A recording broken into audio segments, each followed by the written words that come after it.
Hey, how's it going? It's Gray from Wakizashi's Teahouse, over in Japan. Yes, I'm still here. I'm still in Japan. How are you doing? Are you good? Are you Genki? I hope you are. I don't know, it feels like it's been a very quiet weekend for me so far because I made a major decision last night. And if Nosferatu's out there, he's not going to be happy to hear this, but I'm taking a break from drinking. Yeah, it's that time. It's it's not getting out of control, but I found myself on weekends only. I'm okay during the week, but weekends, evening drinking, watching something, or chilling out in front of the PC. What a life, eh? Yeah, not going out having a social life, but I found myself just two or three beers became four or five, and then maybe a week later it'd be a bottle of wine. Start with half, I just have half a bottle and save half for tomorrow. Next morning, that half was not waiting for me. Do you know what I mean? So, yeah, anyway, what the... It's confession time from Gray. But how are you doing? It's good. We've got Copa here. Copa's here asking me what the Japanese word for a bitter is. This is my answer, my silent answer. There's the kanji. How do you say it in English? How do you say the Japanese word for bitter in English? We say bitter. Got more waffling from Gray. How you doing, Blair? Great to see you. I appreciate it. And Jacob Ironside. Good to see you, man. How you doing? Yeah, I mean, it's not like it... I wouldn't say it was a big problem, but when you find yourself like... what do you call it? It's not knowing when to stop. Not so much that. It's like wanting to keep the good feeling going. Now, this has been a problem with me when I go out on, a night on the tiles. It's like, I'm not 20, 25, 26 anymore. I'm not even 30 anymore. So these crazy long late nights, coming home at like 2, 3 in the morning, just body can't handle it. It takes you a week to get over it. Do you know what I mean? How we doing? Look how sexy Gray looks right now, says Nos. Yeah, good to see you, mate. And Jacob, you're right. No more drinking and streaming. That's right. I didn't say I'm quitting, Copa. I would say I'm cutting down, but I'm taking a bit of a break.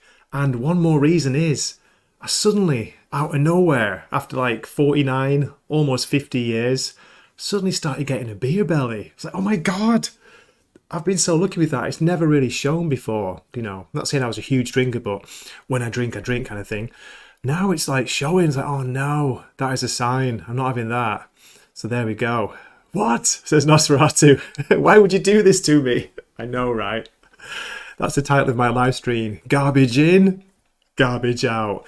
But seriously, guys, do you not sometimes get sick of feeling like shit in the morning for like all the day? It's your day off, so you think no problem, but then it takes a day to get over it. And then the big nights out where you're out with your mates and you don't come back till the early hours. It takes sometimes like me 3 or 4 days to kind of get right again, to be sleeping normally, not to feel like crap, not to be tired. Yeah, I know. I'm just an old man. That's the problem, isn't it? Where is it? I've got a clip for this, but I can't find it. You're fond of me lobster, ain't you? Drunken in a Virginia fence. I seen it. You're fond of me lobster. Yeah, you're right, Copa. I know exactly what you mean. You try and make yourself these rules, don't you? It's like, okay, I'm only going to buy 2 beers, so that's it. So when I've had the 2 at home, that's it, you finish. But then suddenly you find this like sneaky little bottle of bourbon, like a mini one, just a tiny one in your bag. It's like, Jesus, where'd that come from? I wonder who put that there. But no, I'm joking. But yeah, I've said it before and I'm sure I'll say it again, but trying to at least take a month off.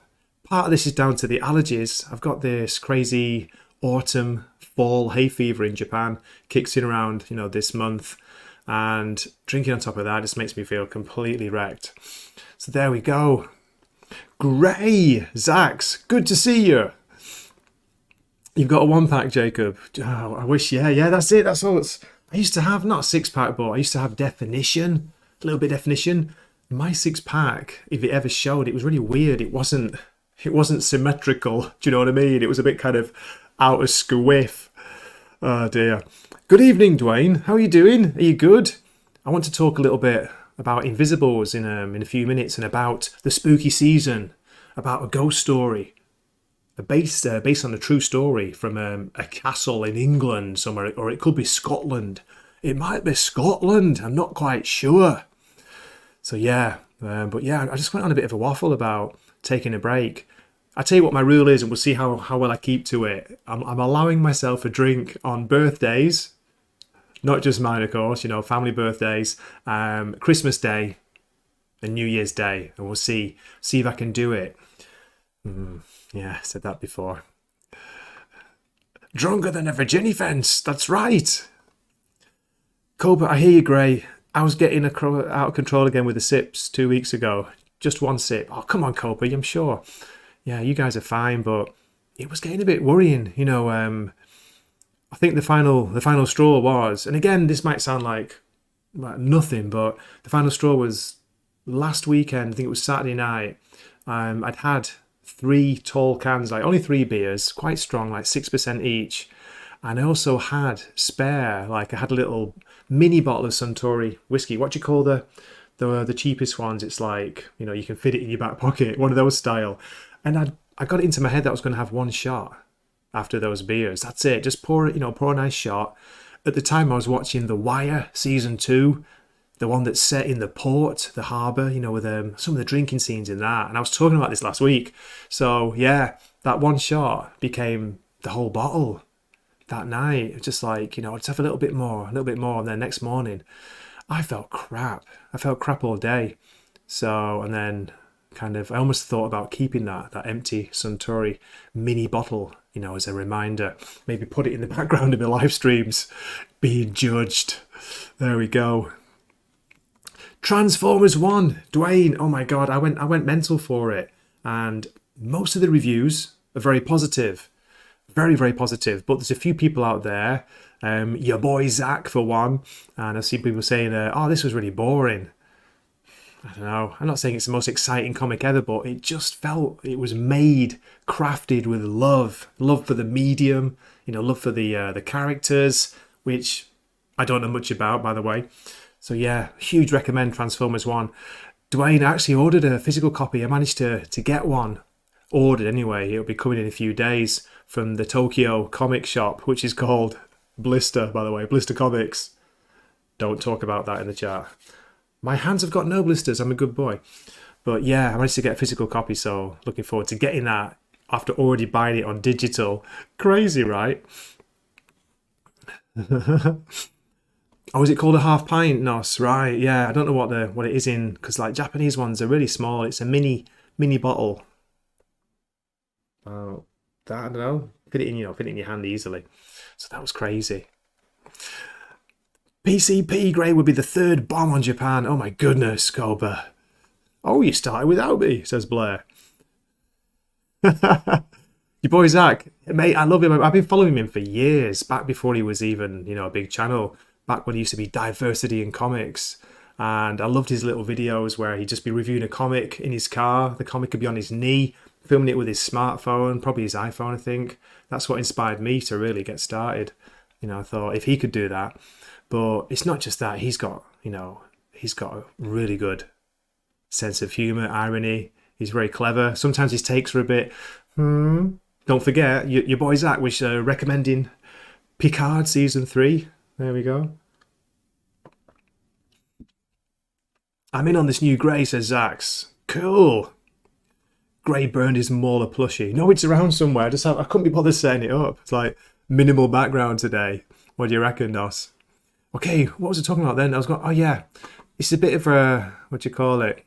It's a bit of a tangent, but I wanted to show you one of the comments I got on my Transformers video. Here we go. What happens now if I go into my channel now and will it start showing me live stream? That would be weird, wouldn't it? Just bear with me while I get this set up and I will share the screen. I wanted to show you just one comment. It was a cracker. It just made me laugh. It's like, how do you guys like reply to these kind of comments? Okay, just bear, let me share my screen. Let's see. Transformers issue 1. Share. Okay. Okay, it's the bottom comment. I think a couple of people have downvoted it, including me. This is what a guy called Evil Genius said, because to give you a bit of setup, in my video, Transformers, I I was just talking very briefly about the original animation, you know, the proper animated movie from years ago, from the mid-80s. And I just guessed, I can't remember, I was like, oh, do you remember, I think Orson Welles was in that, wasn't he? Did he voice Optimus Prime? I think that's what I said, yeah. Of course he didn't, which I didn't know, but I didn't really care about that because I was reviewing the comic. Here we go, let's check out what Evil Genius told me. And I'm going to read it as he's written it. He did not voice Prime. He voiced Unicron. Get your facts straight. I thumps you down for that alone. Okay, so I got a thumbs down for misnaming the Orson Welles. I thought that was hilarious. So I was kind of like, okay, how do I reply to this? Do I do my usual? Just be nice, you know. Oh, thanks for your comments. So I was like, oh, thanks for the correction. Trying to lace it with, you know, very, very mild sarcasm, but it didn't work. You know, I wanted to say, you know, what a dick. Somebody replied to him, somebody else who commented. I love this reply here. Is it Fight and Dice 6227 said, it is spelled Unicron. I downvoted your comment just for that, mate. Learn how to spell properly. The irony of someone who named themselves Evil Genius not being able to spell properly is not lost on me either. And then Evil Genius came out replying at this guy. At least you know I'm real. That's what he said. And then we got one of my, I think my newest member, one of my newest members, good old Toshi. Toshi, me foon! He says, I bet you're great fun at parties. I know, yeah, much ado about nothing, right? But I just thought that was hilarious to find something, you know, like it was a throwaway, like 1 second line, because I'm not going to research that. I'm just like talking about the comic book. Is it just me? Just me talking nonsense? Okay, let's get back to the chat. Where are we? Nosferatu was saying that his favourite channel is Mike Zero with an H. Or do we say H? H in England. He has so many insiders at Disney. I want more Alpha Chad Gray, says Zax. Dwayne, Transformers 1 was a great setup, and I'm not a huge fan. Me neither. I say of the actual cartoon, the animation. I didn't used to watch it. I don't know why I didn't get into it when I was a kid. I think it was on in the UK. You know, we're talking in the mid 80s. Is that right? If I get the date wrong, you know, drop me a nasty comment later, and make sure you make lots of spelling mistakes. Gray, you should pull up the comments on your Matrix review. Yeah, I could do a whole stream on that, couldn't I? Oh, God. Guys, if ever you feel like a laugh, Cobra as well, if you're out there. I think we might have talked about this before, but if you've got like a spare 5 minutes, just put on my old Matrix Resurrections review and you'll see a whole different side of Gray. So sweet, so young and innocent, so many, many years ago. It was only like, not last December, the one before. Gray, you pleb, before you mess everything up, Leonard Nimoy was Galvatron. Look at you with the knowledge. That's amazing. Lo, what a sick comeback, says Nosferatu. Yeah, that awesome comment by the guy who was like, basically, I felt like, oh, someone's defending me. I don't even know who it is. That was really cool. 3 months of Test and Tren, heavy dose of Shiko, and Gray will be rampaging through Tokyo. I hope so. Hope so, Zax. I've been going out more. I'm doing the walk in the evenings after work, going up to the local shrine, up the 200 steps. Nearly died last time. My heart was like, oh, you know, oh my God, I've got a pain in my arm. Like, am I going to be okay? I'm going to make it. Yeah, we'll see. Opinions are like a-holes. Everybody's got one, says Dwayne. I know. I mean, it wasn't even that bad. I just thought, you know, what are things to get like fired up about? Are you all right, mate? Do you want to take a chill pill or something? Copa's saying, I'm going to pull up those comments right now in a new tab. They weren't that bad. They were quite funny, a lot of them. And Jacob says he's had someone call me sexiest for having all men. Oh, sexiest for having all men on a stream. It's like my streams, isn't it? It's like only guys will turn up for me. No ladies are interested. It was the Matrix Resurrections, Copa, and it's I think the title is like, I really wanted to love this. Wakizashi's Teahouse. Oh, so many years ago. Should we do it now? Is it worth it? No, it's not what you've done. You've totally changed me stream. I was going to go talk about something else, but yeah, why not? Let's have a quick look. See if we can find Nosferatu's. My channel. Let's see. I'll go over there. Videos. I can search your channel, can't I? Matrix. Or if I search it, will it? No, oh no, that's not going to work, is it? Come on, Gray, you can work this out. Matrix Resurrections review. I wonder if it'll come up mine. No, it won't, will it? Because for me, it was like, it was one of those videos that actually took off. Oh look, this stream's come up though, isn't that weird? No, it's not showing. Oh, what a shame. I thought I had a pretty good, what do you call it? Thumbnail for it too. Oh, how embarrassing. Nah, never mind. Go back. Do that another time. What I did want to talk about is... Where are we? Yeah, I was talking about Invisibles, yeah? I'll be dropping the latest issue review, the long or the deep dive with Jim, but it's a fantastic issue. It's Invisibles issue 11. It's perfect for Halloween, perfect for the spooky season. Look at that cover for a start. Something in the mirror, something coming in a hood. It's called Royal Monsters. It's fantastic, really good issue, really horrible. I'm going to read a little bit from it, and then I'm going to tell you the ghost story that it's kind of based on, whether it's a ghost story or a real story. Here we go. Now, what's the word? To summarize very briefly, it's about one of the Invisibles. It's a sleeper agent. It's a man who's working for maybe a lord or lady or even a royal household, and he's a servant, and he delivers meat for some kind of strange creature which we never actually really see. It's always wearing a hooded cloak. It's got like kind of weird mittens or gloves on its arms and feet, but you can tell this thing, has basically it's either very, very deformed or it's something from another world, another dimension, alternate universe or something. And this guy is a sleeper agent. His job is to kill this creature before they make it the new monarch of England. That's the plan. The secret rulers of the world, they're going to bring this out and like unveil it as the new king of England, which is insane. Here's a brief picture of it. So the review should be dropping tomorrow, but I'll give you an idea. Whoops. This is the original issue. Can you believe it? I still got it. I brought it over from England many, many years ago. August 1995, issue 11.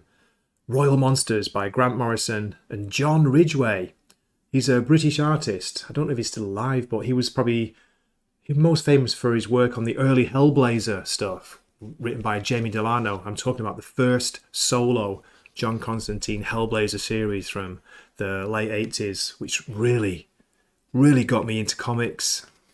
Really, really big time. And Grant Morrison. Let me read a little bit from this. Here we go.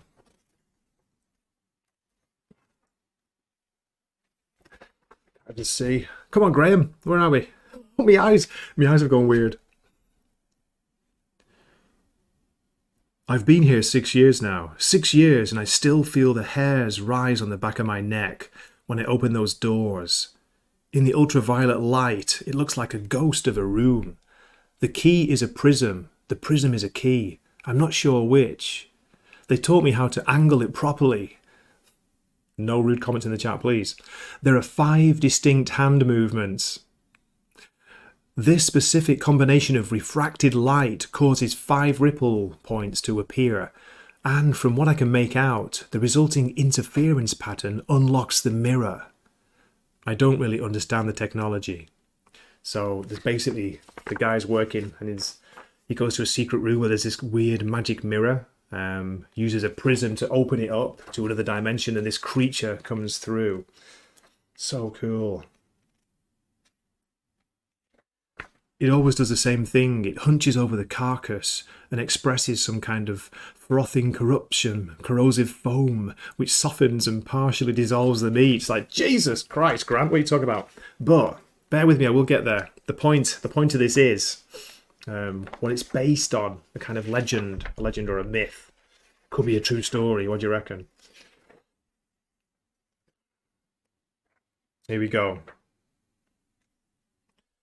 So this creature, this is what one of the characters says. This was the result of the first attempt to create a royal moon child 200 years ago. The baby's body and brain warped under the pressure of the ultra-dimensional emanation it was made to contain.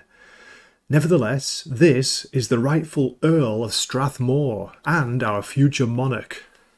It's so good. And the guy who's saying that is one of the huntsmen dressed in the red hunting jacket and the black helmet. Sir Miles, one of the leaders or servants of the elite, the leaders, the secret rulers of the world. Great issue. So anyway, I'm all over the place, aren't I? Oh, thanks, Noz. You commented on it for the memories. I appreciate it. Cobra saying, all of those comments on the Matrix review are positive. What gives? Really? Were they?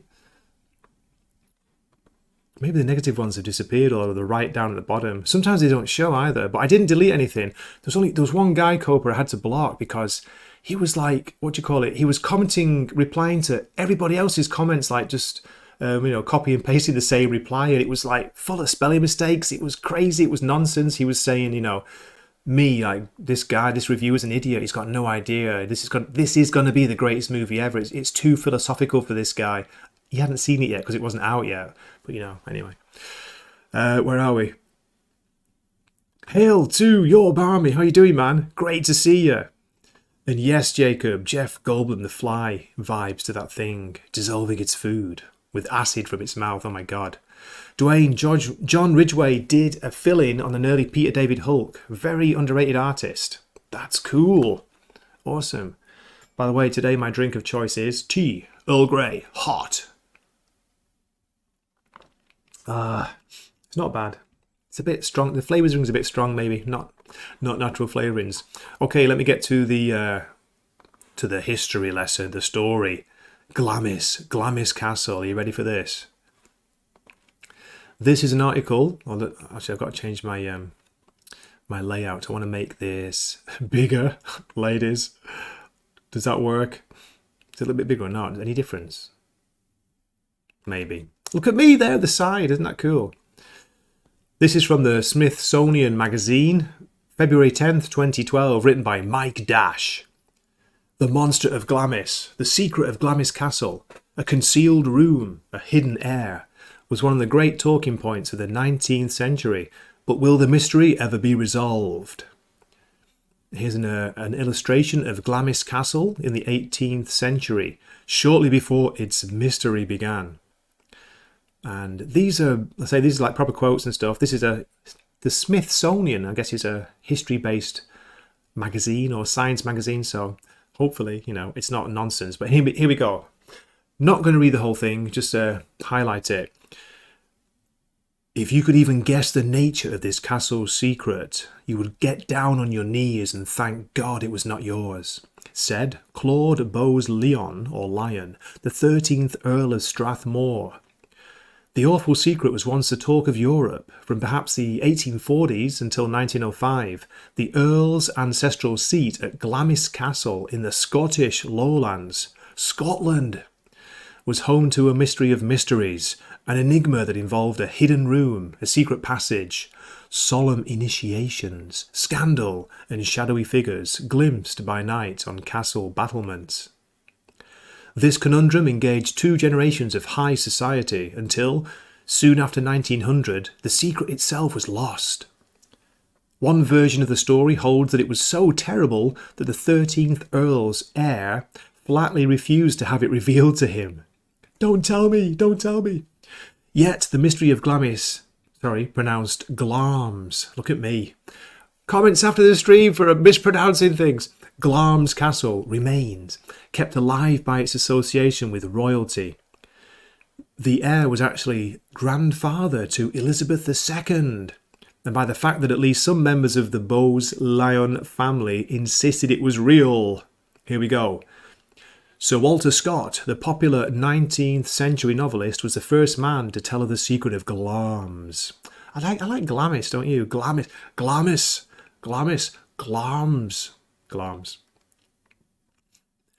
Glamis Castle is mentioned by Shakespeare. Macbeth, that most cursed of characters, was Thane of Glamis. And in 1034, the Scottish king Malcolm II died there, perhaps murdered. So is that what Shakespeare's play was based on? Was it based on a supposed historical event? King Malcolm II was killed there? No way, I didn't know that. thought it was just a story, the play. Okay, where are we? Let me scroll down a little bit. Just bear with me. What was Scott saying then? He said that Walter Scott, when he was young, applied to, in 1790, he wanted to spend a night in one of its rooms. Scott became the first of several writers to note the castle's oppressive atmosphere. I must own, he wrote in an account published in 1830, as I heard door after door shut, after my conductor had retired, I began to consider myself as too far from the living and somewhat too near to the dead. What was more, the novelist added, Glamis was said to hide a secret room, a useful addition to any residence in 15th century Scotland, where violence was seldom far away.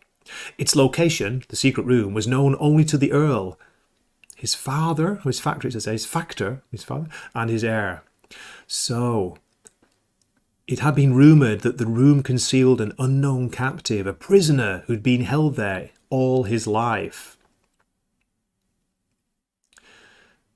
Okay, so let's scroll down. Here we go.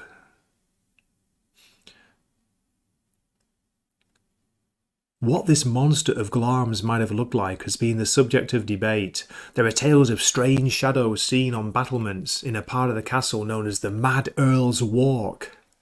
What a great name. A story dating to about 1865 says that a workman at the castle unexpectedly came upon a door that opened into a long passage. Venturing in, the man saw something at the far end of the corridor, and on reporting the circumstances to the clerk, was pressingly encouraged to emigrate to Australia. What? His passage paid by an anxious earl. Other 19th century accounts refer to the monster as a human toad. And we've got an artist depiction of the Monster of Glamis here, based on accounts given to James Wentworth Day by members of the Bowes-Lyon family. Okay. Here we go. The only detailed description emerged early in the 1960s when the writer James Wentworth Day spent time at Glamis writing a history of the family. He heard a legend that a monster was born into the family. He was the heir, a creature fearful to behold. It was impossible to allow this deformed caricature of humanity to be seen, even by their friends. His chest, an enormous barrel, hairy as a doormat, his head ran straight into his shoulders, and his arms and legs were toy-like. But however warped and twisted his body, the child had to be reared to manhood, kept safe and occasionally exercised. That job was given to the factor. I don't know what factor means, but it must be some kind of, servant there, worker. That's so cool, don't you think? On one occasion, a young doctor who was staying in the castle professionally found on returning to his bedroom that the carpet had been taken up and relaid. He noted that the mark of the carpet was different at one end of the room. By moving the furniture and raising the carpet, he laid bare a trap door, which he forced open and found himself in a passage. The passage ended in a cement wall. The cement was still soft, leaving the impress of a finger.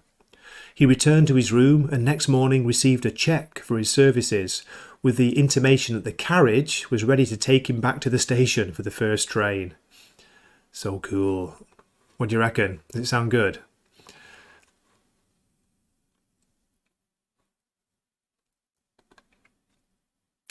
Yeah, okay, Kobe, you found it. Oh dear. The Matrix. The action scenes are very important, I believe. They blew my mind when I first saw it. Earl Grey. Hey, you're Earl Grey. Look at me, what we're doing. Earl Grey, my tea of choice, says Jacob. Sorry about that, Jacob. Mike Dash, a name you give to the cops. It's true. Where are we? Oppressive atmosphere, says your Barmy. Were there a lot of white males attracted to attractive women? Probably. Grey should do long-form history videos. I don't know.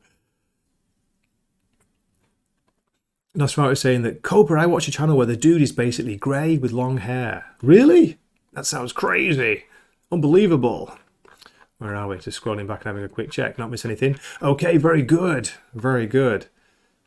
So what do you think of those kind of stories? I always like them, you know, the idea. I mean, in the comic, you've got Grant Morrison who's basically, you know, exaggerating the myth, the legend, but it also goes back to a rumour that the wickedest man in the world, as he was named by the press, Alistair Crowley, he was attempting a ritual to give birth, to bring in a moon child, which was going to be some kind of, you know, strange magical ritual and sexual, of course, act, which would give birth to, you know, some kind of god. That was the idea. No chance that's going to go wrong, is there? You know, flip it heck. But anyway. Cobra saying, Sexton Hardcastle is my go-to name for the cops. They love it. It's a cracker. I love that. Cobra, how about Tony Hancock? It's one of the best names ever. It was, you know, I mean, you probably know. Do you know him? He was a British comedian, but it's what do you call it? If you're looking for names that feature parts of the body, it's one of the best that you can use. Excuse me, in a competition. Hi, my name's Tony Hancock. Think about it. My voice has gone weird. What the hell's going on? It's all this talk of secret monsters in castles. What the heck? I can't believe it. What are we going to do? Are you feeling lucky? That's the question. Lucky him. You're lucky. He's lucky. I'm lucky. We're all lucky.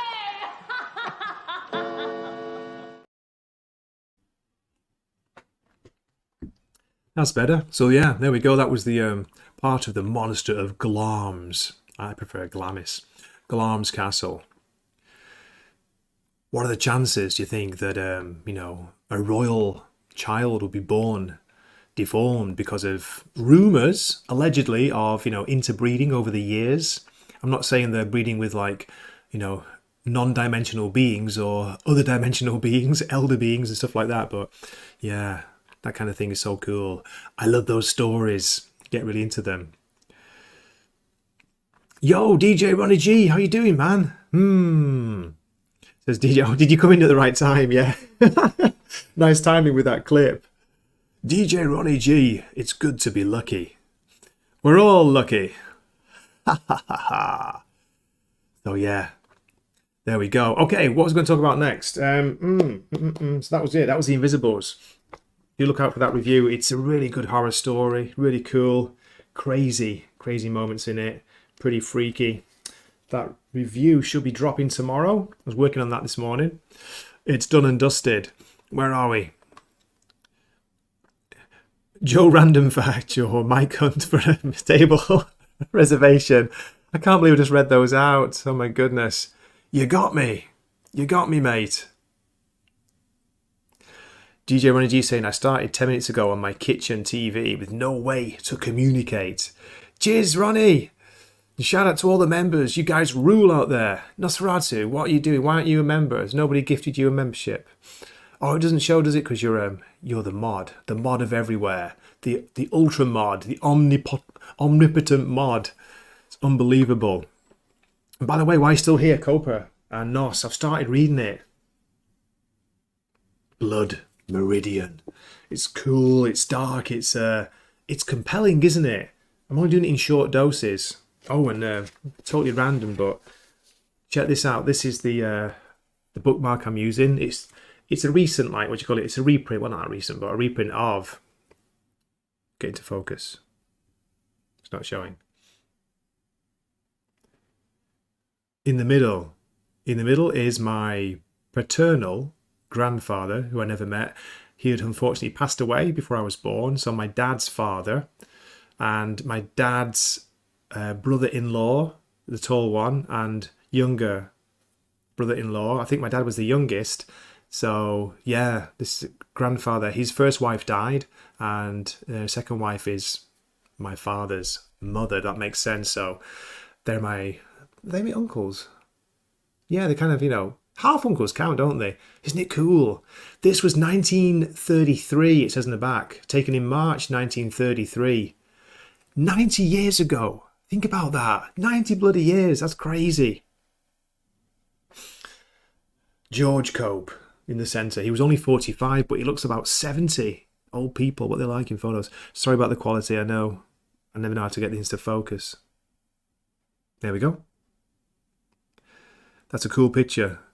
That's actually me, you know, the one with the long socks and the nice shoes and the rather excellent coat. That's me, the small one. No, I'm joking.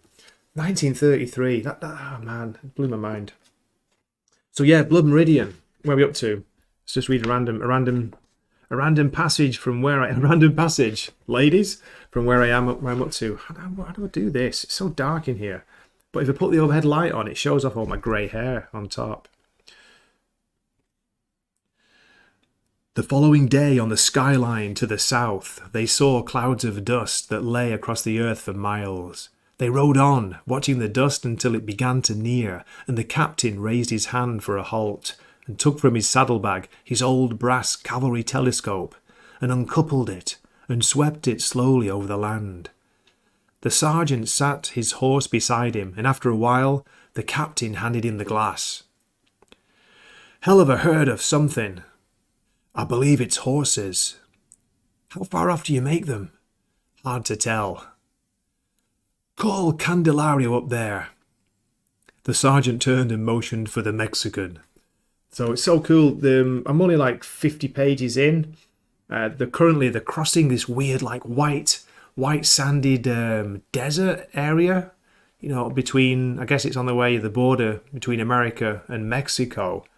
But don't forget, we're talking back in the 1850s, based on events that took place on the Texas-Mexico border in the 1850s. It's cool, it's dark, it's bloody, it's violent, and yeah, fascinating. Really well written, but I tell you what, Cormac McCarthy writes long sentences, doesn't he, with very little punctuation. Hey, awesome one, how you doing? Great to see you.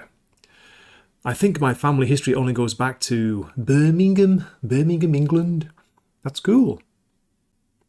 Let's think about it. On my mother's side, the family name was Jack. Not first name, a family name, a surname Jack. My mother's father was Scottish, so I've got Scottish roots on my mum's side. And my dad's side, Liverpool, mate.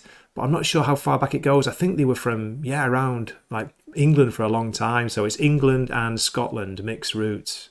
There we go. And in a previous life, I was a ninja assassin in feudal Japan. Scalp hunting equals male bonding, says Copa. Hey, how you doing? It's Courtney's Fellowship of Oddballs. Great to see you, Courtney. I hope you're good. I hope you're Genki. Nosferatu saying this book is a masterpiece. Blood Meridian, yeah? I've seen someone put to word absolutely horrifying and disturbing things in such a beautiful way. There's some weird scenes already in it, and I know it's just getting started, but yeah, compelling is the word. I'm in for it. Infamy, they've all got it in for me. It's not my grandpa's book, no, it's a recent purchase. I think I ordered this when I was over here in Japan, second hand from Abe Books. Do you ever use that, Abe Books? I can't remember how much it was. But the price on the back is... Oh, it's $7.99. It's a UK edition, so maybe it wasn't Abe Books. Or no, they ship from the UK too, don't they? Let's have a look at the date. What year was this edition? Oh my God. 1990. This version. Okay. It was first published in copyright 1985, first published in UK in 89, and this is a 1990 version. It's in pretty good condition, that. It's 30 years old. Goodness gracious. You can tell it's not been read. Gray, once you get past a few more chapters, it's off to the races. It is so effed up. Gutter stream raid, says Awesome One. Who's raiding me stream? I wish I got raids, mate. That'd be awesome. I watch other people, I watch people I'm subscribed to, and I see their numbers, and it's like kind of embarrassing for me, isn't it? Never mind. I know it's late. It's late at night. Cormac McCarthy's favourite word. And. Really? And. This is random, Copa, but and everyone out there. The and, I don't know why, it reminds me of How do you say, or how do Irish kids go collecting money for Halloween? Do you know what they say? At Halloween? My Irish mate told me that. I work with an Irish guy over here in Japan, and a strong accent says anything for Halloween is and for Halloween, and for Halloween. Can you say that?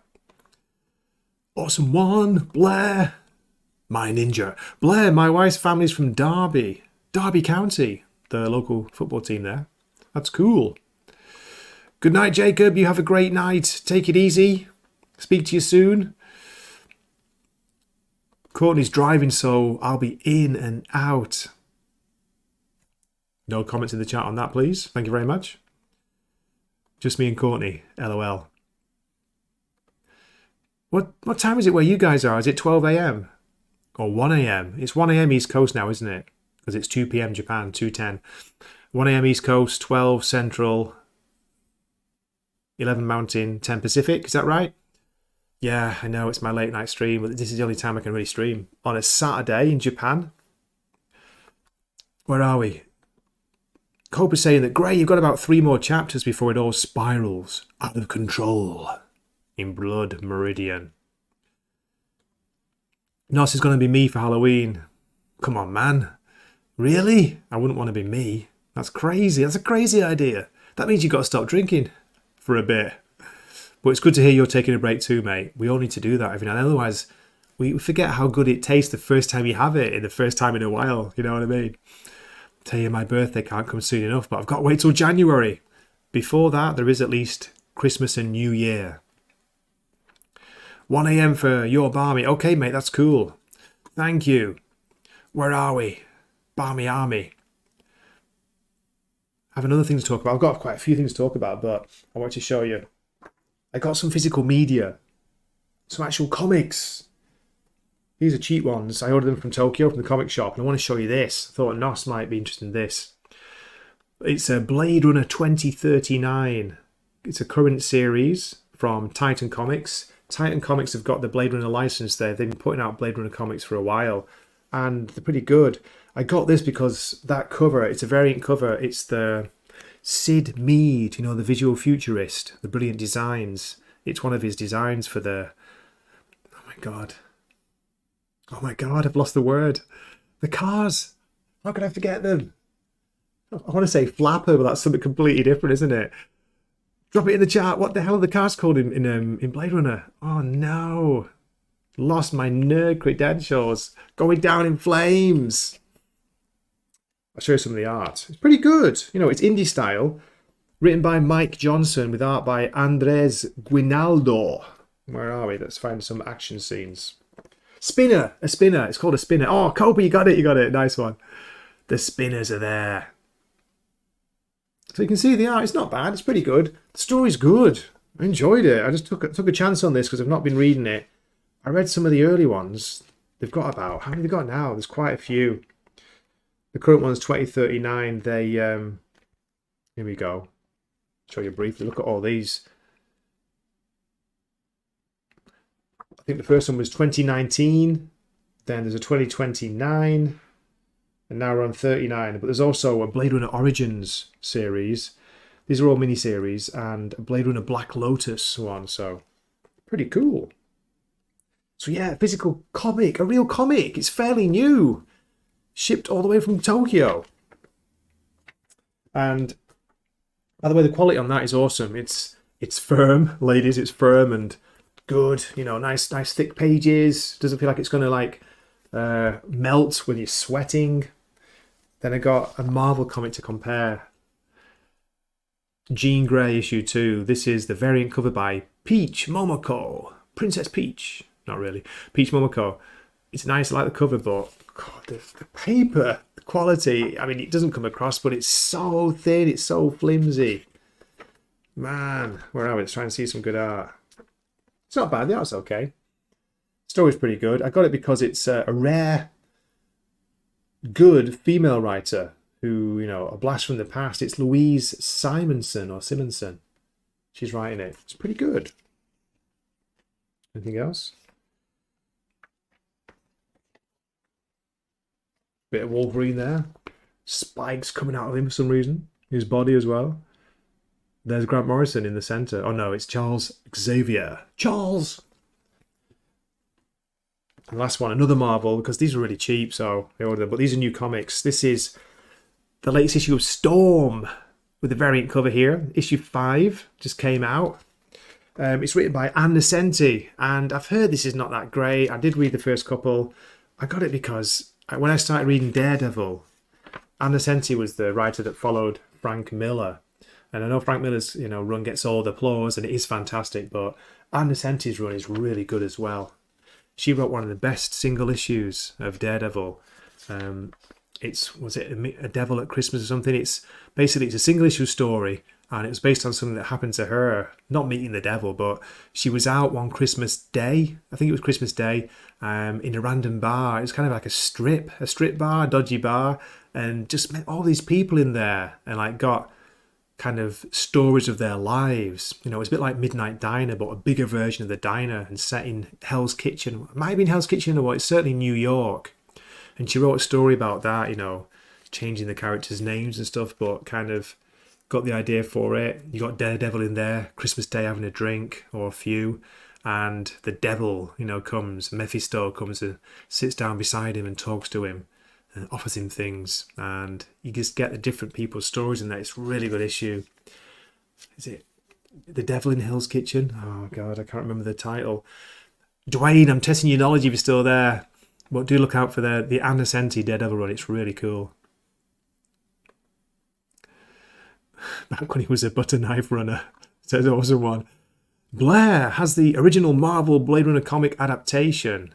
All right. Is it good, Blair? What's it like? And shout out to Cobra for the spinners. Spinners! They're so cool, aren't they? Let's have one more look at them. My God. Just some of the concept art from the movie.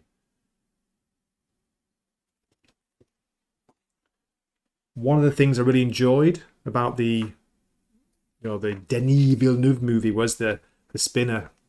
The spinners, like, they look good. They didn't look as good as the first one, the original, because how could they? But yeah, those flying scenes, I enjoyed those in the rain, the cityscapes. Just a shame it was so slow and so, like, empty of emotion. Okay, we get a thumbs up from Dwayne for Jean Grey 1 and 2. Nice one. Yeah, that Marquis de Sade comic, he only appeared as a character in The Invisibles, Nos, from issue, I think it was 7 or 8. That was a crazy issue. Is Logan trying to steal Jean from Cyclops? No, thank goodness, awesome one. It's not. This is outside the continuity, I think, so it's good. It's a proper story, with the characters acting like the characters. Remember that? Salo was a great comic run. Salo? Really? I don't know it. I thought you were talking about Solo, the movie. Is that your favourite movie, Copa? Solo. Solo lost money. Ann Nocenti, John Romita Jr., Al Williamson, Daredevil, a big heart from Dwayne. Oh, you're currently putting a run together. Brilliant. leave me a filthy comment later, Nos. 2049, it wasn't that bad, was it? Yeah, it was pretty bad. I came out of that cinema so disappointed. Not as disappointed as when I came out of The Matrix. Regurgitations. But yeah, disappointed. I just felt like there was no heart in it. There was no feeling. I don't think anything can come close to that, the original Blade Runner. It's just one of those, yeah, you say it's a work of genius. I've talked about it before, but I think just almost like, not an act of God, but everything just fell together. Everything hit. Everything landed with that movie. The music, the soundtrack. Vangelis, he was on fire with that. Solo was awesome. Harrison Ford was really good. Do you remember Han Solo? He was in Blade Runner, if you didn't know. Harrison Ford was brilliant. Sean Young, very young, but she was awesome. God, all the actors, everyone was great in it. Rutger Hauer, man, it blew my mind, my teenage mind at the time. Yeah, right, Blair. Cobra saying, The Last Jedi is my favourite, thanks. It just hits all the right Star Wars beats for me. Don't believe you for a second. 2049 is super grey. I tried to convince myself it was good, says Nosferatu. Yeah, I was the same. I was like, I think I enjoyed it for the effects, maybe. Ryan Gosling, he was all right at times. But the story was crap. And Gerard Leto was awful. Man, he sucks. Ravage 2049 epic comic. I don't know it. Did he create the score as he saw the footage? Right, I can't remember. Nos. Man, because I know they used one song from one of his other albums, one of his earlier albums. Is it Memories of Green? That awesome piano. Oh my god, that piano track, which I'd love to play. Dun dun dun. Anyway, where are we? I don't have any Blade Runner clips. I've got to fix that, haven't I? I want to drop a clip now, but there's no Blade Runner. Oh my god. The only Cyberpunk clip I've got is this, and I know I've kind of played it to death, but I need to get a drink. God,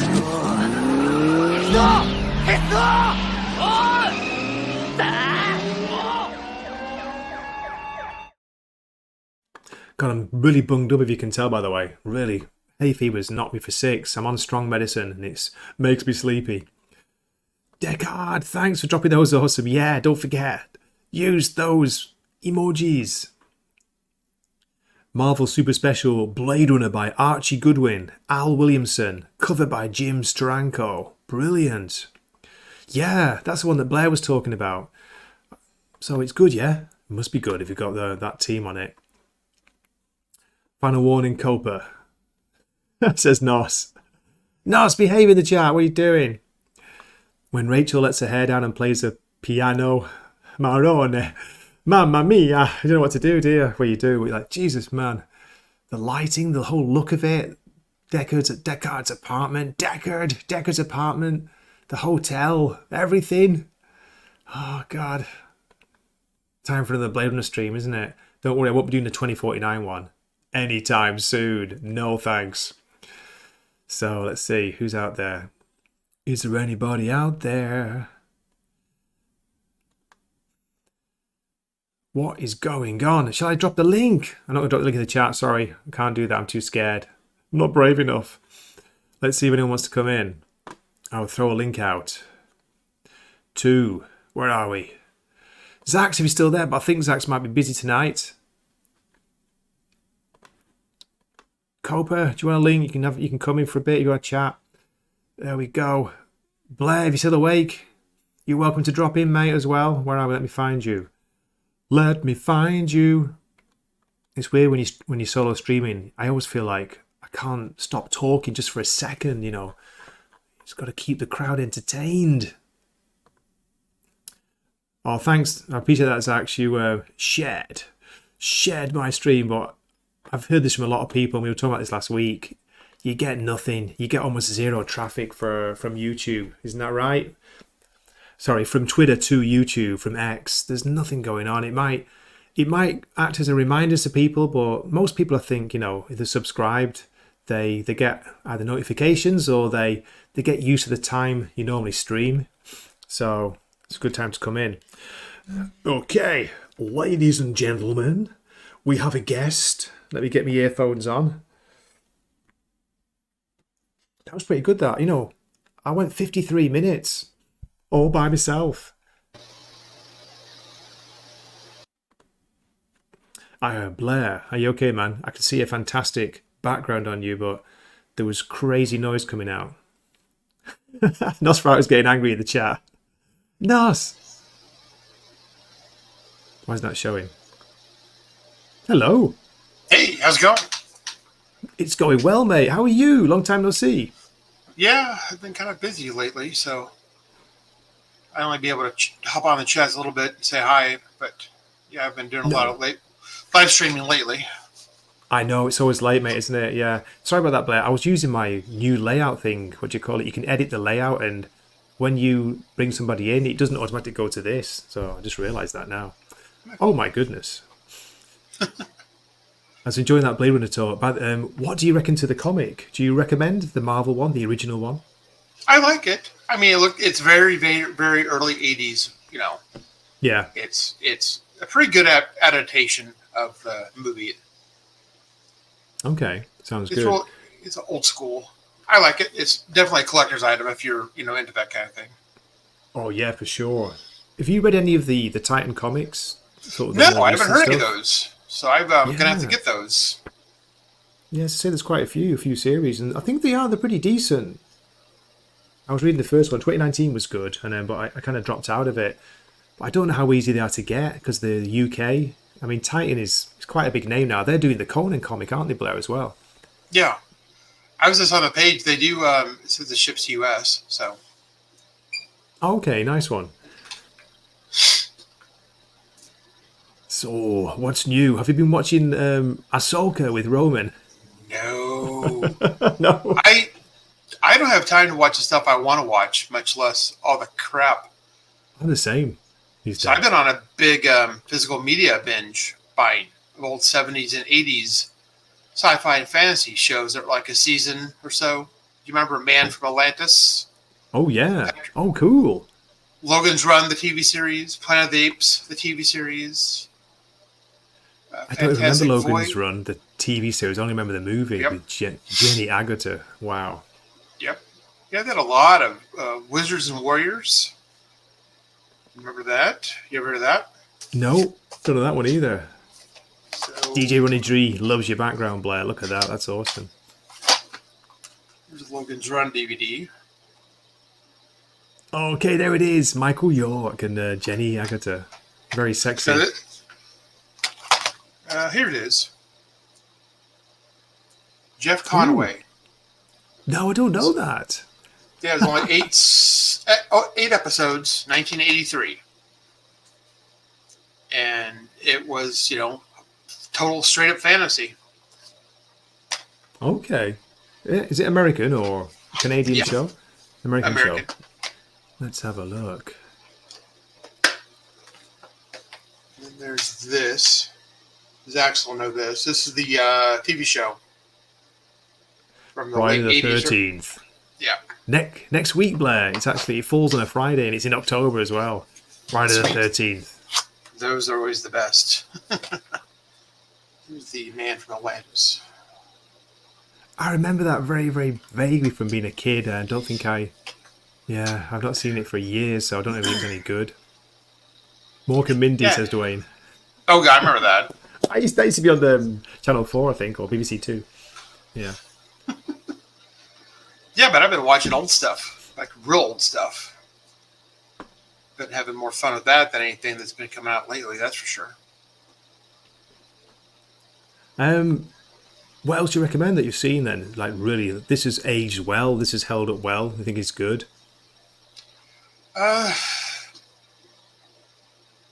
Logan's Run, kinda. Mm-hmm.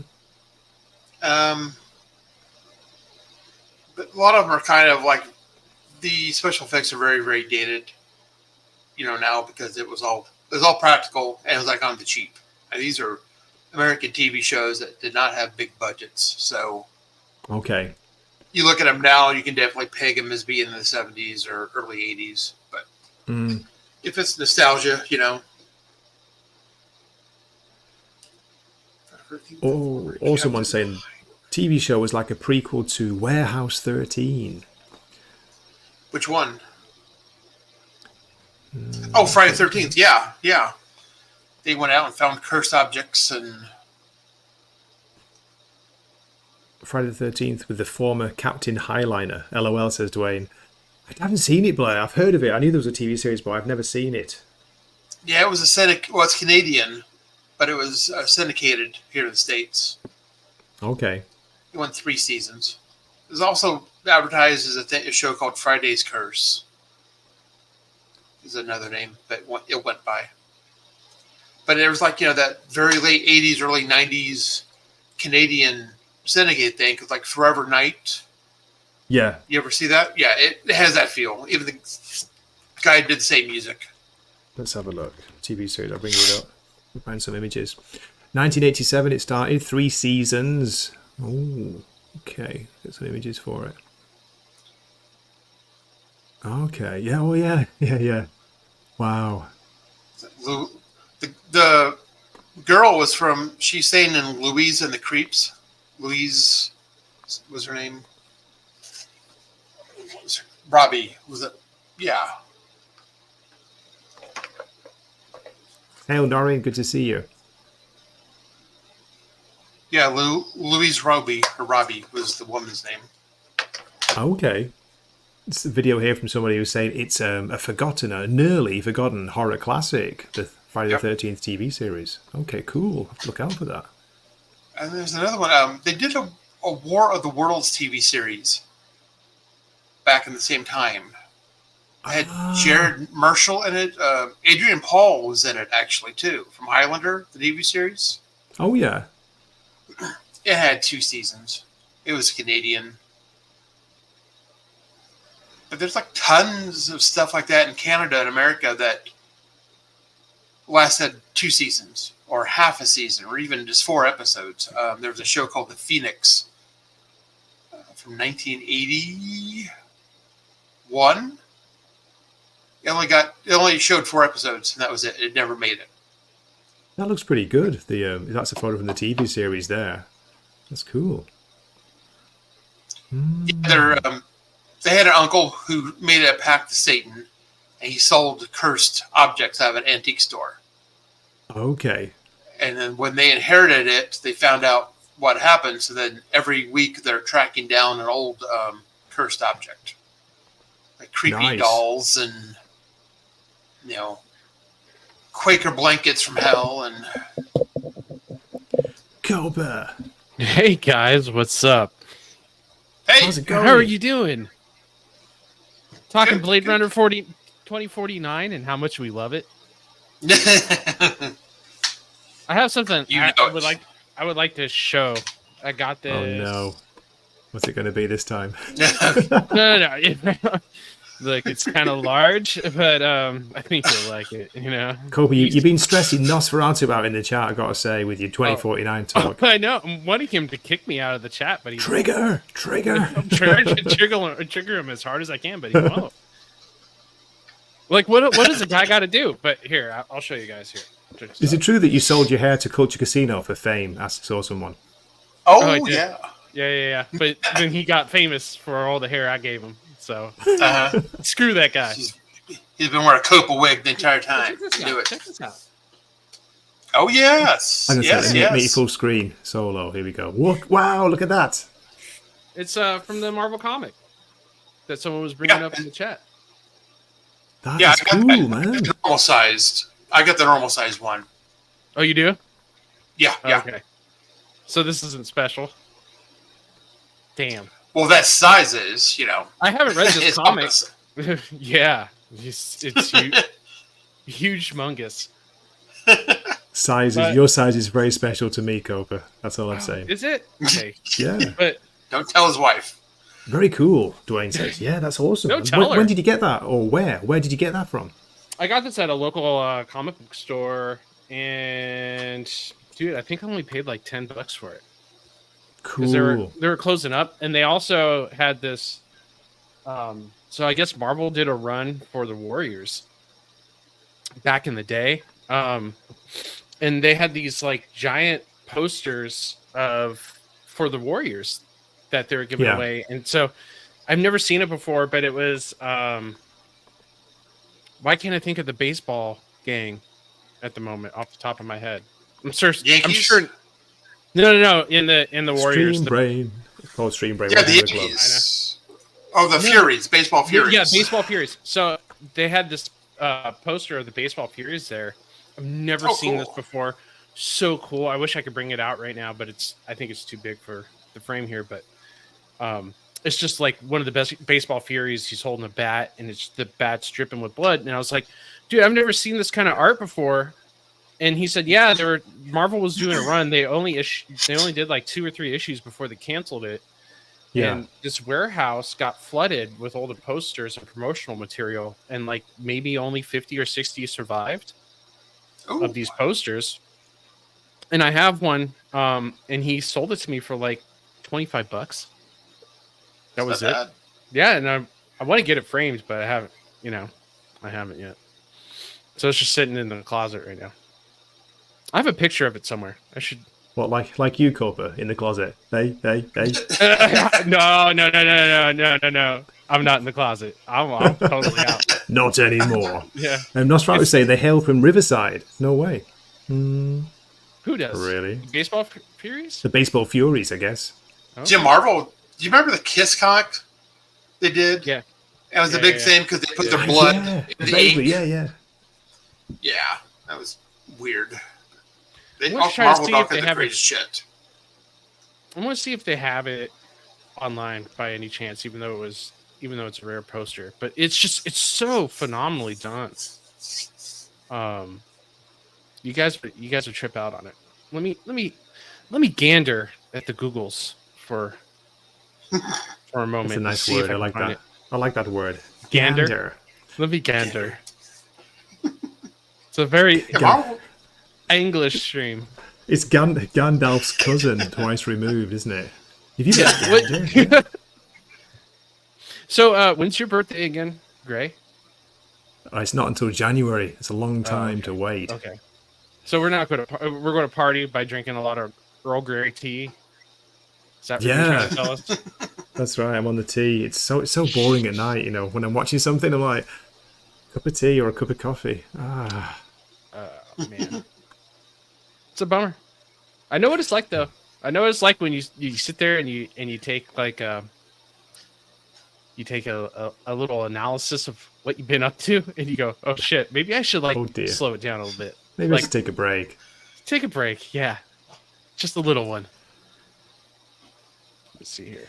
Nosferatu, in the lore of the world, if you're a Warriors fan, you got to play the game, Cooper. It takes place 3 months before the film and fleshes out the world. Okay. The Warriors. Oh, the comic? Okay. Not seen that in years. What the movie?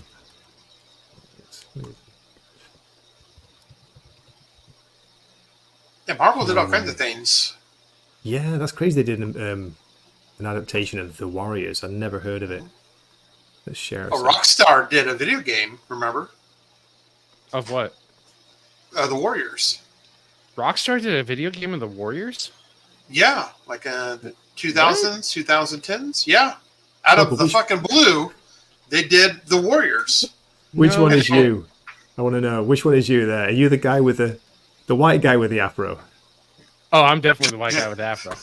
That's definitely me. And they were going to do one with Dirty Harry. And Clint Eastwood actually recorded lines for it. And then it never got released. Yeah, I would have played the shit out of that. Yeah, Running around your 357 Magnum, shooting people in San Francisco. Yes. What's up, Zax? Not much. What's going on? How you doing, man? I heard there's a party here where there's no alcohol. I know. Yeah, dry here. Teetotal. Tea party. Yeah. That's fun too, though, Gray. You know, Gray's a teetotaler. Take a month off and get back into it. You know what? You could even take some time off till Christmas, and then Christmas Eve.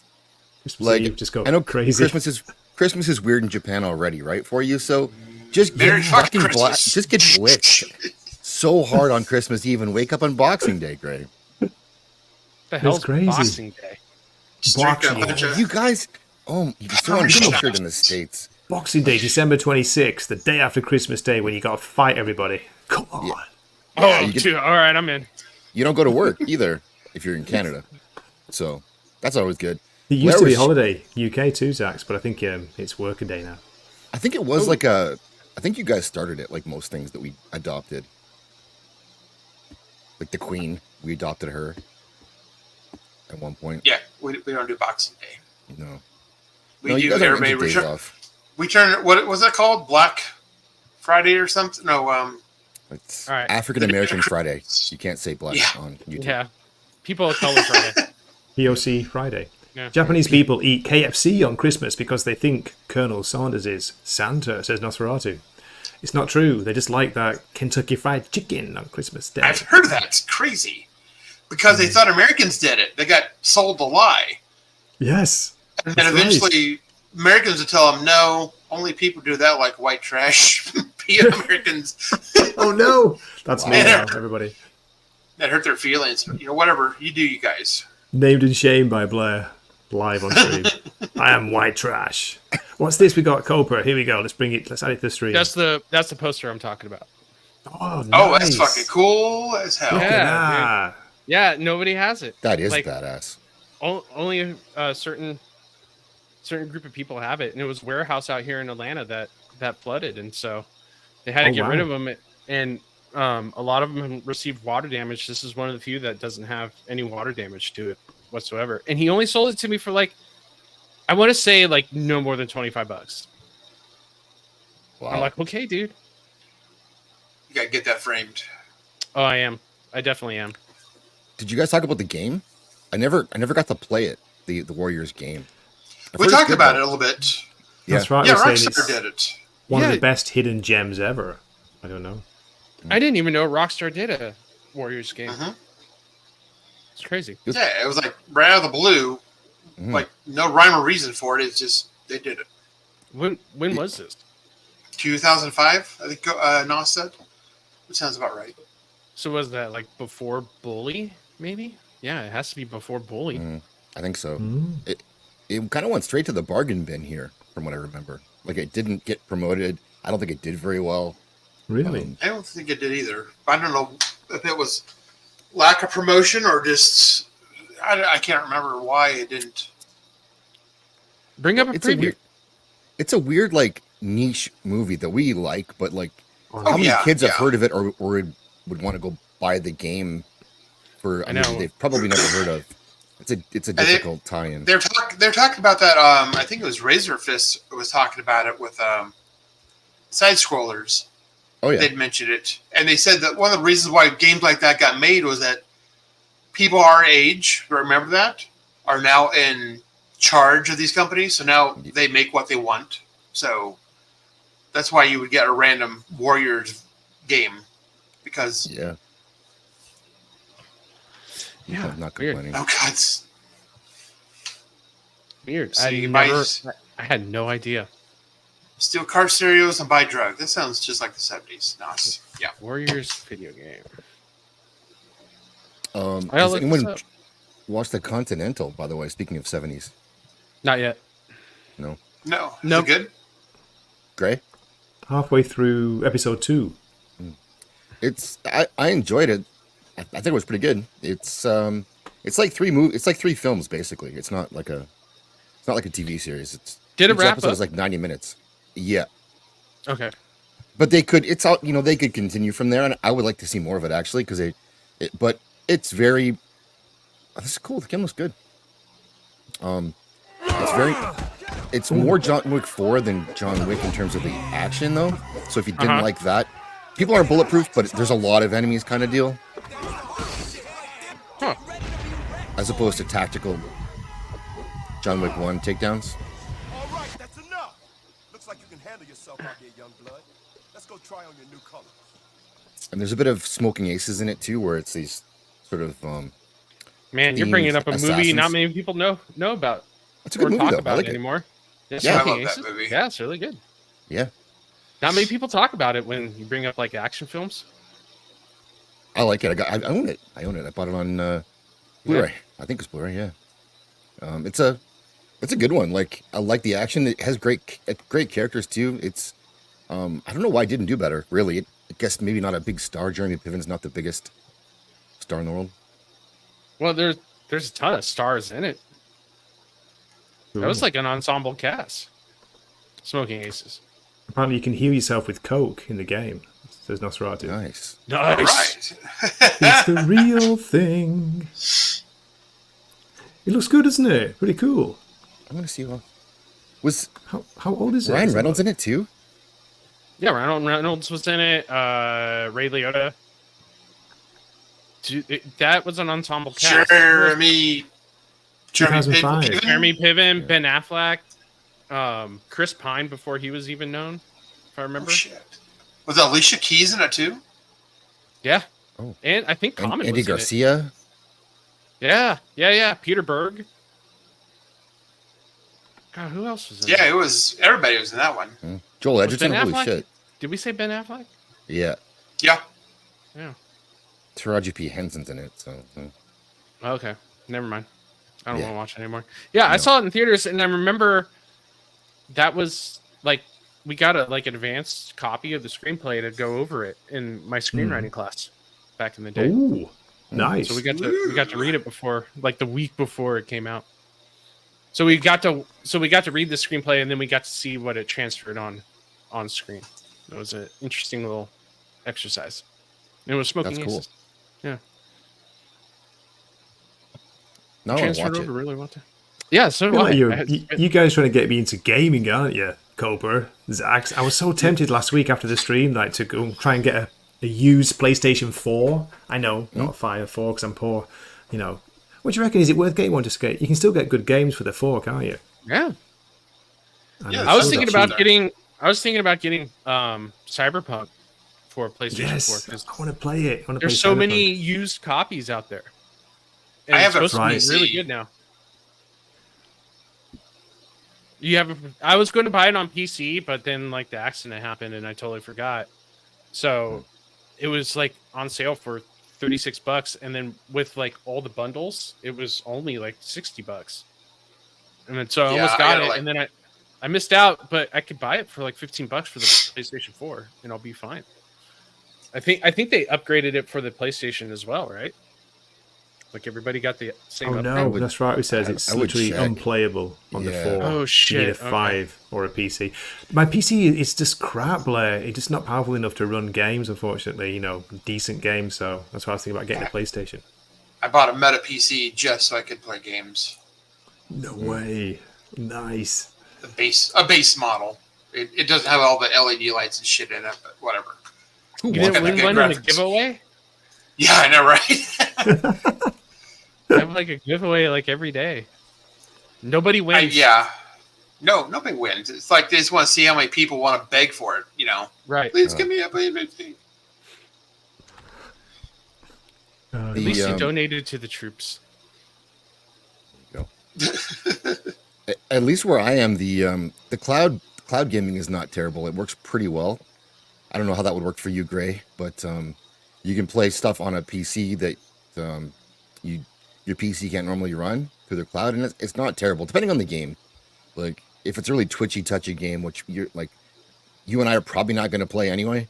But it might matter. But I find that at least the Xbox One, the cloud works pretty well. It's not perfect, Okay. but Are you I talking have about better Game Pass? internet. Are you talking about Game Pass? yeah, the cloud service. Yeah, Mhm. Is that any good? Because I've got the option of that on this PC, but I've never used it. The Game Pass thing. It's supposed to be really good. yeah, it is good. I like And they it. have a I'll lot. give it a They have a lot of try. good AAA games apparently. They do, and You like should have better Starfield, they had internet day there one. You should have Oh, good yeah, I heard internet that's over good. there in Japan. So Yeah. DJ Runner G, the is it Nvidia? I pronounce it. Nvidia has a good cloud gaming service. Really, I have to check that out. Yeah, Is it in Morning, the Nick. How you Nvidia? doing, man? Good to see you. Is it in the Nvidia control panel? By any chance, DJ? I think so. Okay. yeah, I'll I think pick it out. is. Yeah, Okay. it's in the option when you go to update your drivers and all that. It's right there. No shit. Huh. But I haven't tried this one, but I've heard good things. You get it for free. There's some pretty decent like free trials, I think, for it. Nosferatu, what- I tried to get Deus Ex Machina. Deus Ex, yeah. I actually got it last week and I tried it and it just wasn't running. It's like, oh no. Something wrong with my system, so disappointed. Which and that's game? an old game. The Deus Ex. The first one? Yeah. It's on It Steam. wouldn't Really, really good price, really cheap. But I don't know Just- what's wrong with my PC. Just ask Nosferatu about it in the chat, and he'll explain the whole game to you. You won't even have to play it. Yeah, right. Yeah, but it looks amazing, Cobra. It's like, you know, kind of cyberpunky, but also it's early, but it's talking about Yeah. all the kind of stuff that we're not allowed to talk about on YouTube. Yeah, I seen the videos on YouTube, and Yeah. it's kind of mind blowing just how much they called everything that we're going through now. 20 years prior, 23 years prior. I think it was what, the year 2000 when it came out. Ooh, Zax, it's just Yeah. me and you. Is Cobra frozen? I don't thought you know. frozen again. No, I'm here. It's Am I frozen? blurry as hell. Now you're moving now. You good? Yeah, I don't know what's going on with this camera. This camera likes to freeze every once in a while.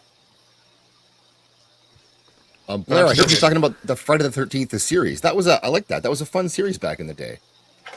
The Yeah. item of the week, cursed item of the week.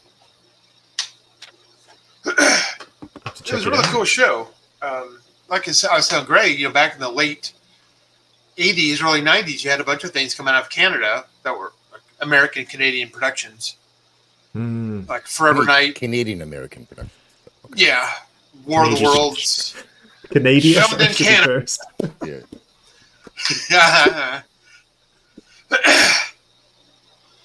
Yeah, but there's a lot of those shows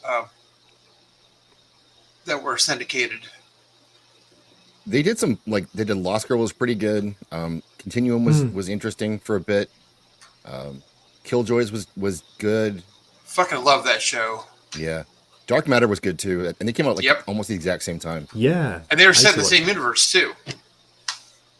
I really like what they did with Dark Matter. If people haven't watched that one, give that one a look. Yeah, I wish they'd bring that back. Dark Matter. The what's the other one? Defiance. What's that one? Oh yeah, okay, I know the one you're talking about. I didn't watch it, but I know of it. Yeah, I like that. But I think they ended it well. It was time for it to go. So is that the one linked with a game? It was connected with. Yes, yeah. I forgot about the game. Yeah, these here they're on Sci-Fi Channel. Right. Don't you guys have a channel called Sci-Fi or Science Fiction up there? Yeah, it used to be called Space Channel, and that's when we got a lot of the original game or shows were on that one. I think that was they were partially bankrolling it. The same company that owned like all of the music stations that we had too, and they had that one. And I think it's called Sci-Fi now. Like Space is kind of dead, but there were some fantastic shows on Space, especially like I used to work nights, and so like way back in the day, and you just put on Space and watch whatever happened to be on Space Channel because it was going to be pretty decent usually. And they had this show called Prisoners of Gravity, which is like a magazine style show, and Paul Chato talks about it because he's been on it. He was on it. This is a long time ago, and his comedy partner Rick Green, it was his show. But they would interview all the best, like up and coming comic creators, and like it was a lot of it was like Neil Gaiman's first interview, stuff like that. And they would cover some. They got George R.R. Martin in there in his like disco gear from way back in the day. He looks ridiculous. But there's some classic stuff that's still worth watching from that one. It was one of the first sort of nerd style sort of news shows, and it would be right at home on YouTube, I think, if it was to exist today. Cool. Prisoners of Gravity, yeah. I never heard of that. Maybe they never showed it down here. Nope. I don't know. No, we never got such wonderful television like that. Yeah, right. It was like low budget. The gimmick was that the guy was trapped in a satellite or something like that in space, and so Mystery Science 3000. This is just mystery sized theater. Yeah. So he would intercept signals, and that's how he would interview people. It was like, oh, I got this guy. He had like a thing on his arm that with like a keyboard. It was pretty fantastic. So somebody went on vacation in the States and then just stole Mystery Science Theater for this. Mm-hmm. There you go. Prisoners of Gravity's on YouTube. Okay, cool. We'll do it in Canada. They'll never know. And they're right. We don't have antennas here at all.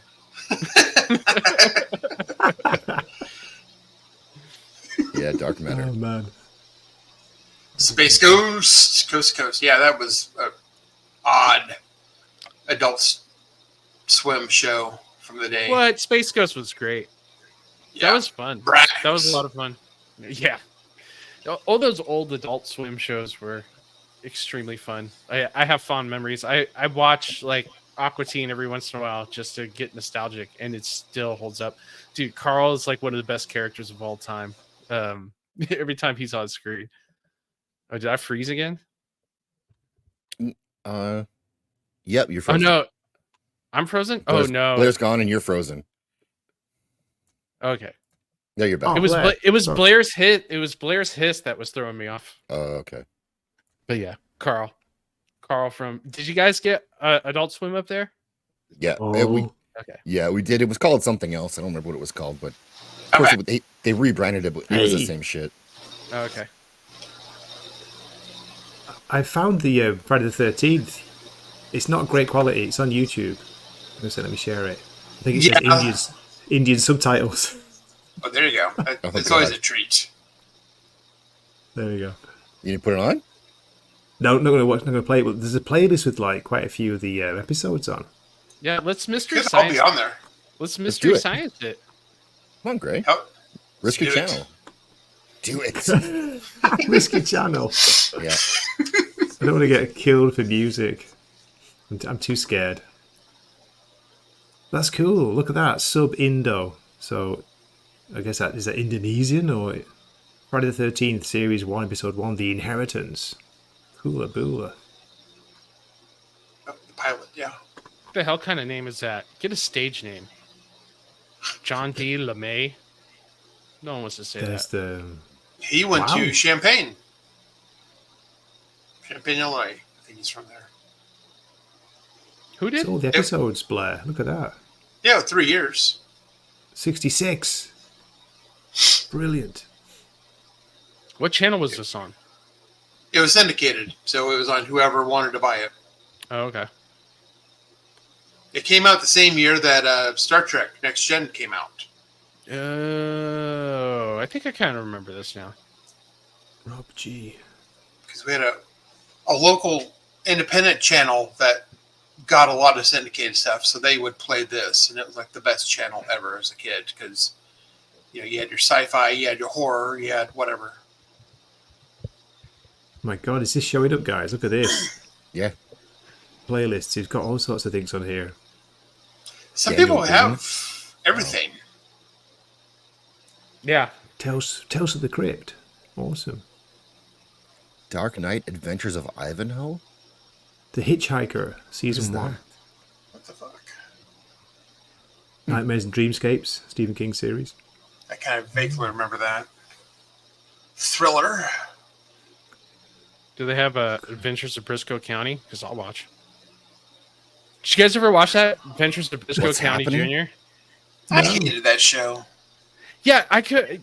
Dude, I think they canceled it too early. I think it was getting the ball rolling when they canceled it. Yeah, it's one of Hammer those House Fox shows. Hammer that never House. Really...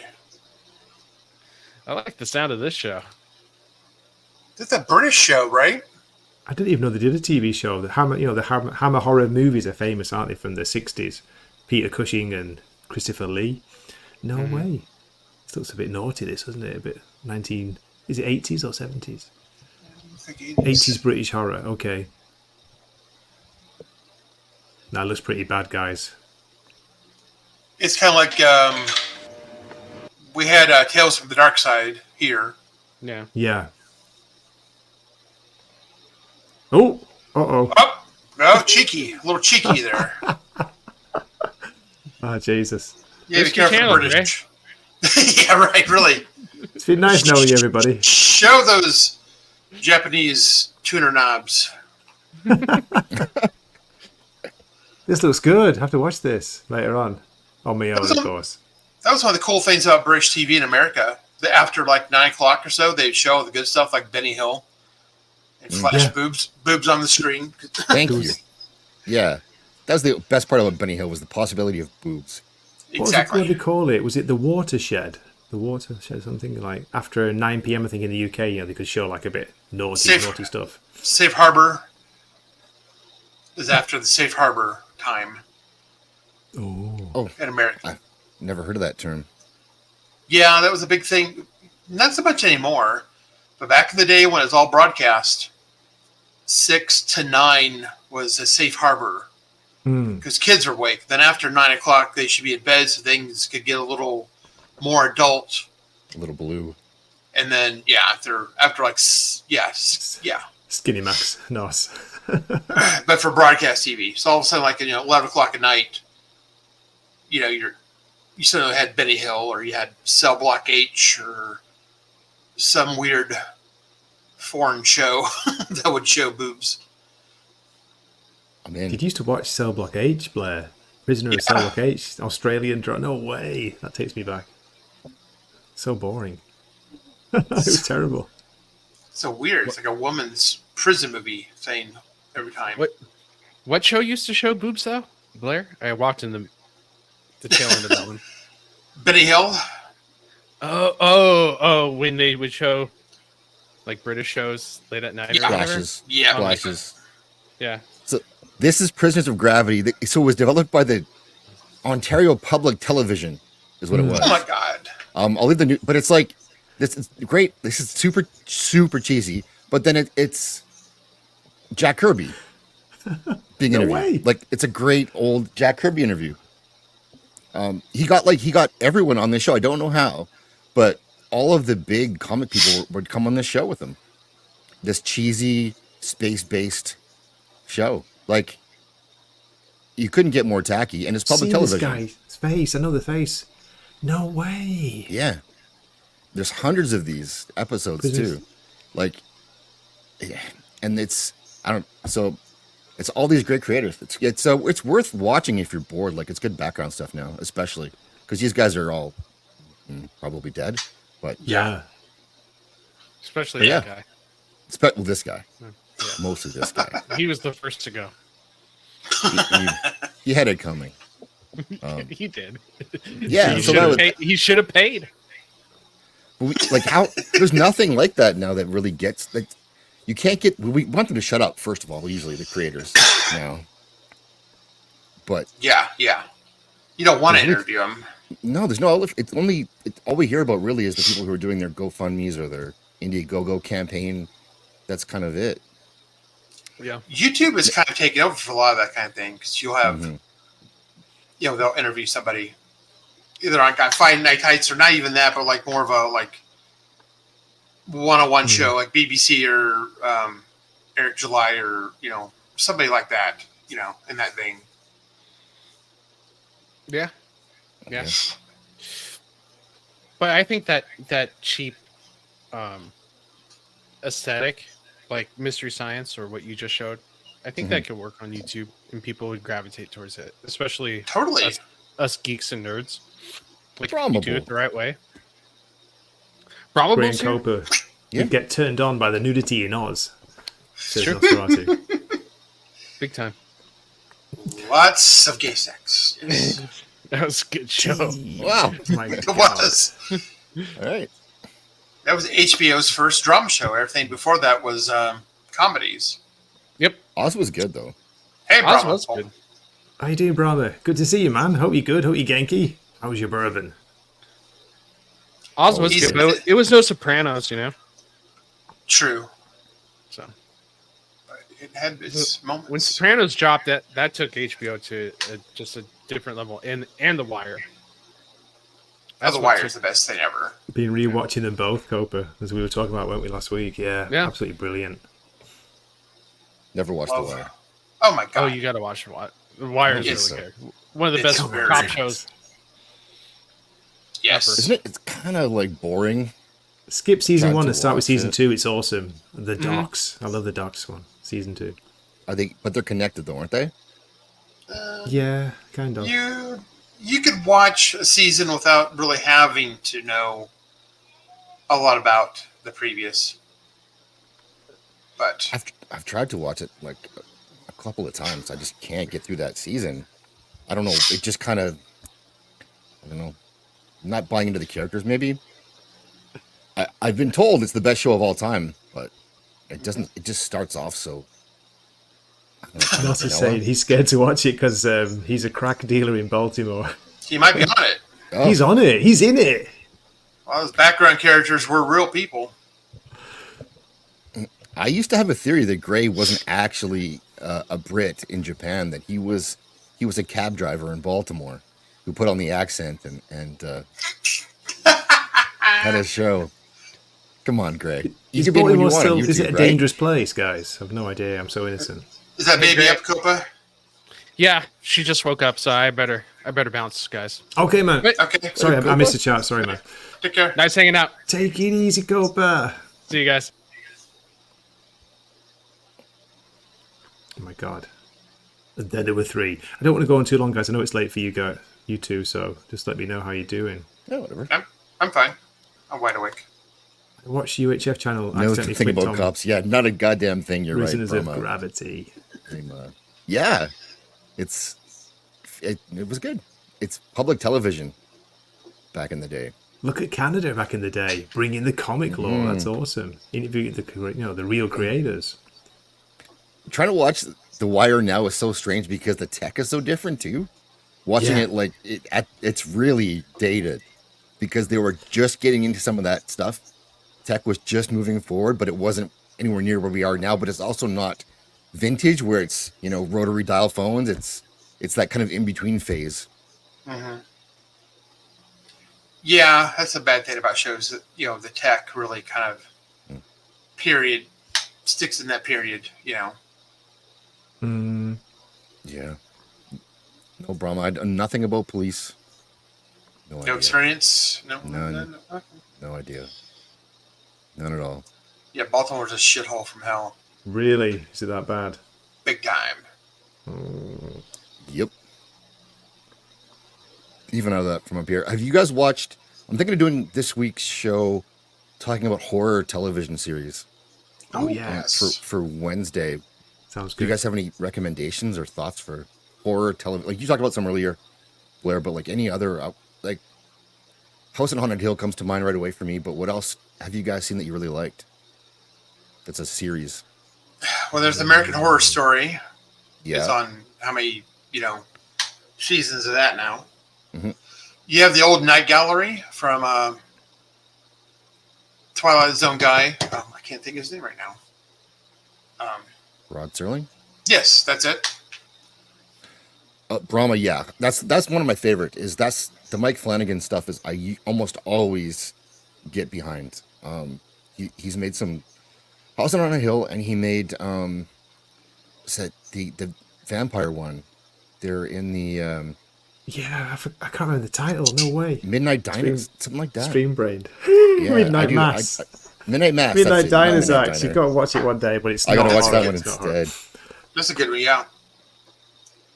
Keeping up with the Kardashians. Yeah, it's a horror Right. show. Totally. It's like torture porn. Kolchak, yes. Oh, That's mate. a great. Kolchak the Night Stalker. I've been trying to watch that for a long time. I can't get it anywhere in Japan. I got the Keeping up with the Kardashians. Yeah. I got the entire series and the movies. Fucking awesome. Cold Shack, the Night Stalker. I've never watched that. Oh, it's fucking awesome. The guy from Sopranos, David Chase, he got his start as a writer in that show. Cool. Gonna find out. Oh, 1974. That's vintage. Yep. Oh, there are some. It's that same guy, Rob G's channel. He's got a playlist of some of the episodes of Kolchak, the Night Stalker. Haunting of read Bly the- Manor was okay. Not as good as Hill House. But You got okay. some syndicated stuff like Friday the 13th, but then you also had like Tales from the Dark Side, Monsters. The quality was kind of but it's a horror anthology series. You could even count Twilight Zone, really, if you wanted to. Yeah, they had a extent. horror episode. Yeah. Penny Dreadful, yeah. Stranger Things, those are good ones, too. Oh, yeah. Yes. Good ones, Brahma. Jack. There's lots. Like, people talk about horror movies because it's getting into that season, but Yes. we don't talk as much about horror series. And they're harder to hold together, I think, over time. But that's why the anthologies tend to work really well, or better. Yeah. I heard the Nightmare on Elm Street TV series was meant to be pretty good, better than the like the Friday the 13th one, Blair. Not as bad as you would expect, but I haven't seen it. Yeah, I forgot about that. Jeez, that was a long time ago. Nightmare on Elm Street. I didn't watch that one. The TV series. Was that on Cinemax or something? Or Showtime? I'm looking for it here. Can't remember. I think in Japan there was a series made based on the Ring movies, like, you know, going back to how it all started, I Yeah. think. Ringu or Yeah, Freddy's yeah. Nightmares. Is that what you're talking about? The show? Freddy's Nightmares, is that the one? Yeah, Yeah. yeah. It's supposed to be pretty decent. Freddy's Nightmares. I wonder if it's on YouTube. It's got to be. Oh. Probably on that same guy's channel. He's probably got Yeah. everything there. Tales from the Crypt, Tales from the Crypt Yep. HBO show. That was a real good. It's another anthology, but I don't know how many seasons of that. Penny Dreadful was really good. Underrated series. I think a lot of people didn't watch that one, but it had Eva Green in it. So, what are you doing? Fox had Watching. TV Werewolf.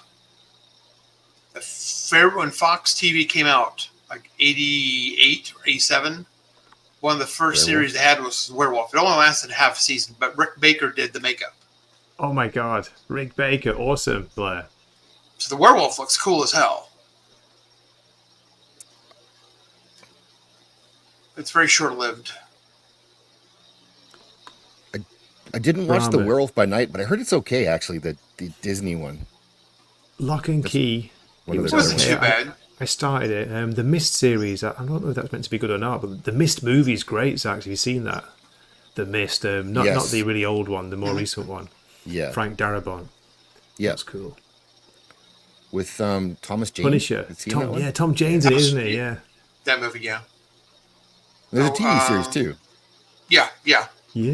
which I haven't okay. watched. I don't know if that's I'll good or have a not. look. Forever Night.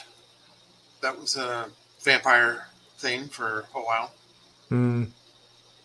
It's Canadian. The 90s. What about Kindred the Embraced? Oh, yeah, Show was for that. Awesome. Yeah. That That show was awesome. I fucking love that show. Yeah. It was fantastic. And the lead actor died, unfortunately, in real life, and that kind of killed the show. I think that actually might have killed the show. But because that was like before really internet stuff, so it just wasn't on anymore, really. Lots of anime. Yeah. Lock and Key. I read the Lock and Key, some of those comics, and I liked them. But I found the show, I don't know why I couldn't get through the whole season, the first season. I couldn't get into it. My daughter enjoyed it, Zach. So Yeah. she's like, when she was 20 years old, it's maybe aimed at that kind of audience. I couldn't get into it. Yeah. What we do in the shadows, Mick. Yeah, for a bit of horror comedy. That's a What we good do in one. the shadows. You've never heard of Kindred the Embraced? No. It's based on the Vampire the Masquerade world. Yeah. The board that game. Yeah. The White Wolf that made that? Was that the name of the Yeah. company? Yeah.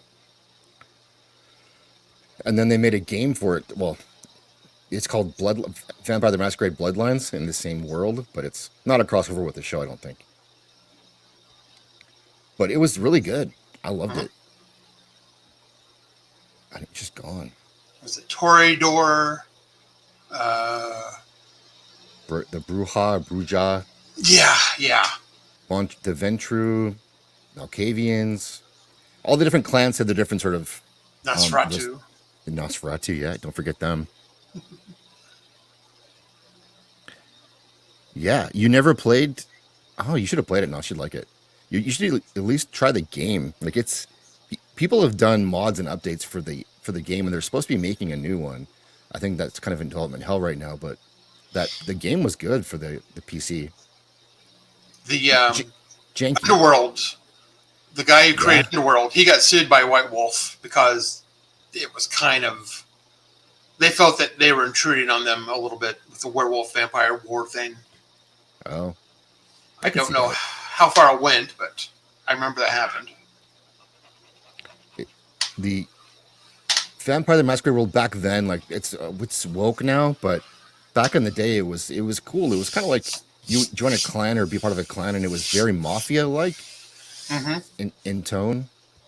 Every sort of different clan would have their different strengths and weaknesses, and if you play the game Vampire the Masquerade Bloodlines, if you play as a Malkavian, they're the crazy ones.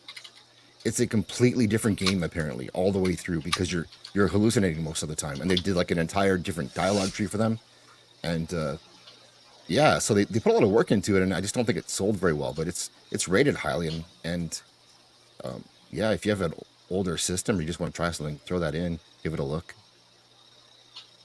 Garth, Uh, Dark Place. I don't know that one. No, Of course, you have all your zombie shows like Walking Dead and all those spin-offs. true. Dark Shadows. Oh, that's a good one. Is it true there's a new one, Blair? And Zach says there's a new, is it Daryl solo series now, Walking Dead? Yeah. He's in Paris or France. Really? Yeah. Oh, what about The Strain? You remember that? Yeah. That was a good one. I really enjoyed that one. Garth Marenghi's 2004 Dark Place. horror parody, Garth Marenghi's Dark Place. Never heard of it. No way, Channel it's 4. British as well. No Yeah. idea. Look at Copa with the knowledge. Yeah, deep cuts from Copa. Good options, though. Supernatural. Yeah, that's kind of in the vein, but Sure. Yep. It's again though; those are the ones that are difficult to keep going when it's not an anthology. When it's just this series of these same characters and having to get in out of all these different situations over 18 seasons or however long that went. And people loved it. I heard it was still pretty good, but I don't know. I prefer the American Horror Story style if they were able to make those seasons really good all the time, which they don't do. The first one I liked a lot, but It started very well, didn't it? But it really yeah. did. And the first, I think 3 were good. Asylum was good. Then it was Brahma's Hotel. joining us. Yes, long time cool. no see. Here we go. some seasons are better than others. Definitely. yeah. How you doing, man? Pretty Good to see good. you. How are Hey, you? Hey, Blair. Great. hey, on time. It has been a while. Oh, you're in black and white again. It's so cold. It's in black and white. Yeah. Well, That's cool. the light doesn't reflect off of my bald forehead near as much in black and white. I can Oh, I also see. go Thrawn mode, Grand Oh, no. Admiral Thrawn. Yeah. Oh God, no. There we go. Brahma, you're too fit to be Admiral Thrawn. No. Oh, look, your posture's all gone to shit. You're looking like a seahorse, dude. Come on. I can go Blueface. Blueface, that's awesome. What a show. Did you watch Ahsoka? No, not a minute of it. It was worth every minute you didn't watch. Yeah. Yeah. I actually just finished my second watch through of the Continental episode 3. I've watched each episode multiple times, and me and Yeti and Little Chad and Slender Dad watched episode 3 just a few minutes ago. Oh, cool. Such a good show. Gotta watch that. Really I've good been show. recommending it. Yeah. When Rotten Tomatoes says it's a 50% from the critics, it's why? great. Yeah. I love the look of it, Brahma. It looks awesome, doesn't it? The way it's been shot, the colours, the kind of Yeah. setting. They really stick to the John Wick theme. I mean, it's completely different from John Wick, but they do keep the color theme where, like, if there's a slightly red lighting, it's, your heroes are in danger or the villains have the upper hand. If it's kind of yellowish, then you know that the heroes, this is their scene. And if it's blue, it's high risk, high reward, kind of like John Wick, the series. They did John Wick a lot like they did The Matrix, where you knew when you were in the Matrix because there was that kind of green tint versus every other time. So they stuck with that for John Wick, and they stick with that with this series, and it really works. The second episode was a little bit slower, but the whole trilogy as a thing, because I look at it is a mini series, but I look at it as a trilogy of 1.5 hour movies. I agree. Yeah. And it works all the way through. Second I'm episode glad they has to did be that. there to get to the third episode. And Right. while people may think the second episode is a little bit slow, it's the build up that you get the payoff for. So there's a payoff. It goes somewhere. They close every line. Nice. Everything that happens in the show, they close it out in the third episode, and they leave it open for maybe another miniseries. Oh, cool. I hope they do one. So. The storyline is done, but they could launch another one, and I would be totally in. Yeah. I like the trilogy. It does feel like you're watching 3 movies. Frankie is such a badass. Yeah, he's in John Wick. episode 1. Yeah. Yeah. He's John Wick if John Wick was like 250. The guy's like just looks like a monster. See, I was convinced after episode 1 and 2 that that Yin is actually John Wick's mother and Frankie is the father. That it's not Winston that is actually his father, but he's the uncle and he adopts John Wick. But after the fight scenes in the 3rd episode, Yeah, it can't be. I can't say that No. because there's no way that a baby is surviving any of the fight scenes in that 3rd episode. No. But they had some, like, this is a show that had some women, some female combat in it. It looked really good, especially that last fight in the 3rd movie. Yin and Gretel. Twin. Yeah. She's like, that chick is that was her. I was watching it closely. I watched that fight twice to see if they were slipping her out with a stunt double, and it didn't look like they were. If they did, it wasn't obvious. Who, Yin? No, the twin. Okay. Because Yin is actually, she is a badass in real life. She has the record for the most miles in Ducati racing in Southeast Asia.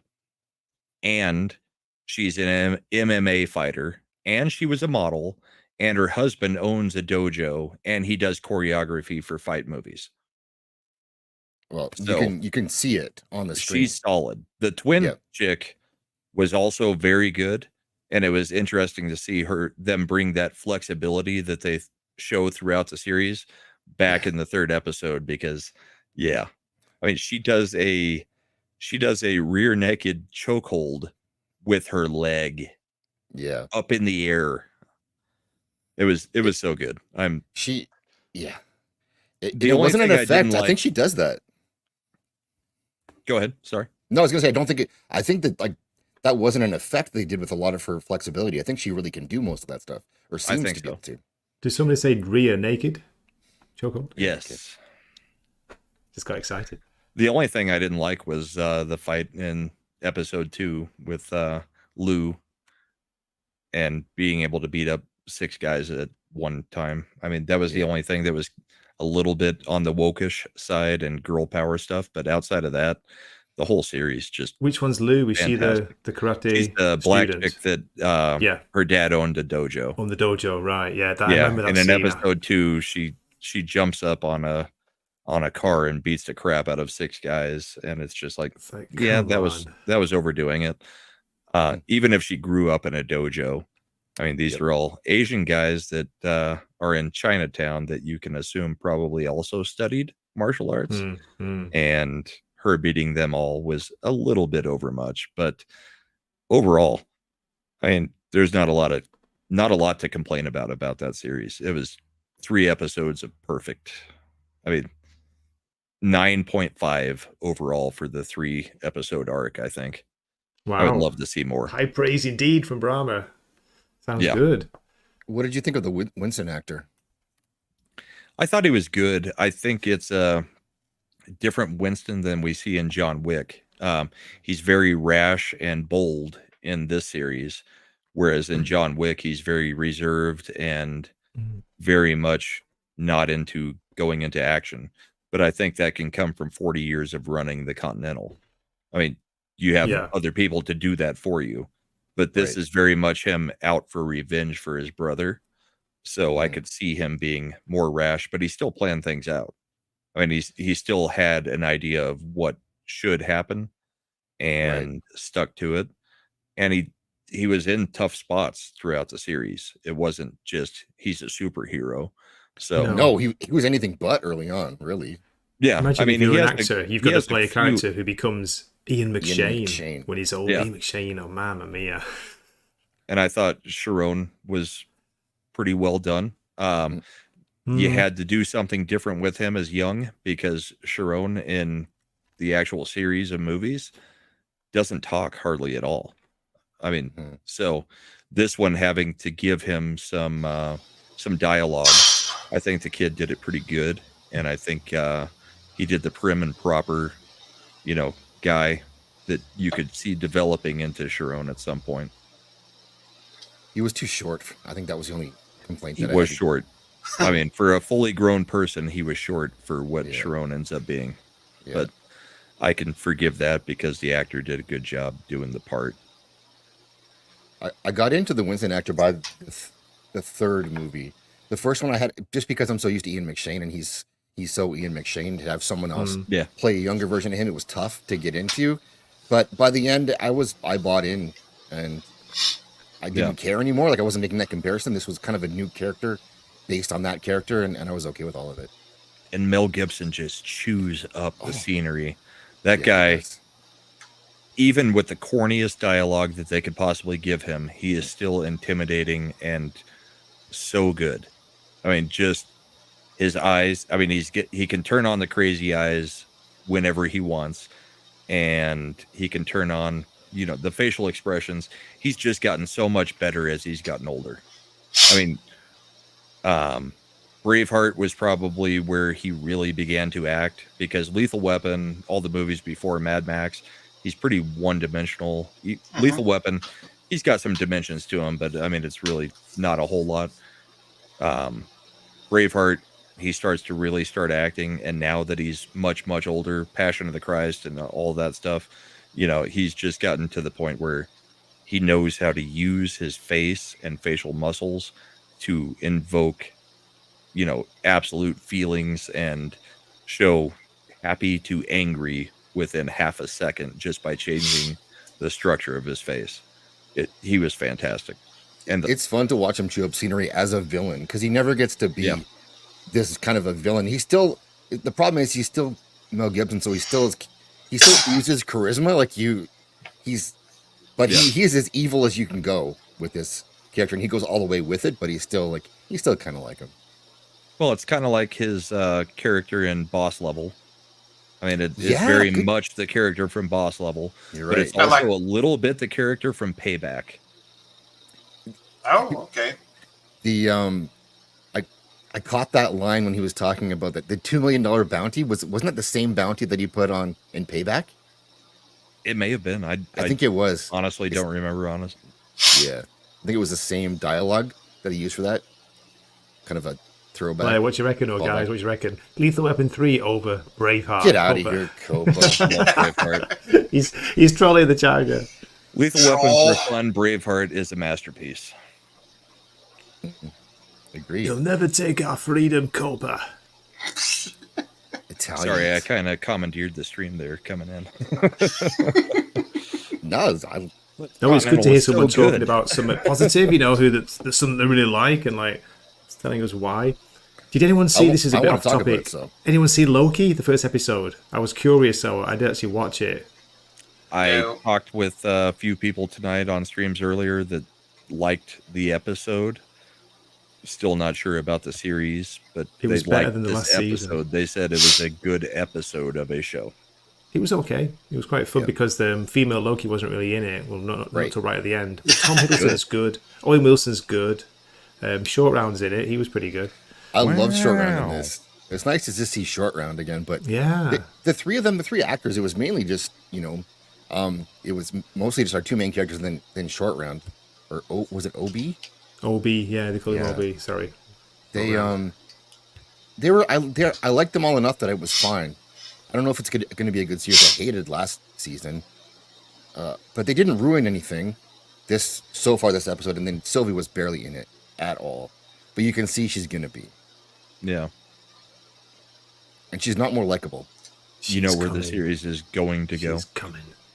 Well, I mean, those three actors, amongst the three of them, they're all fantastic actors. So I expect them to act well.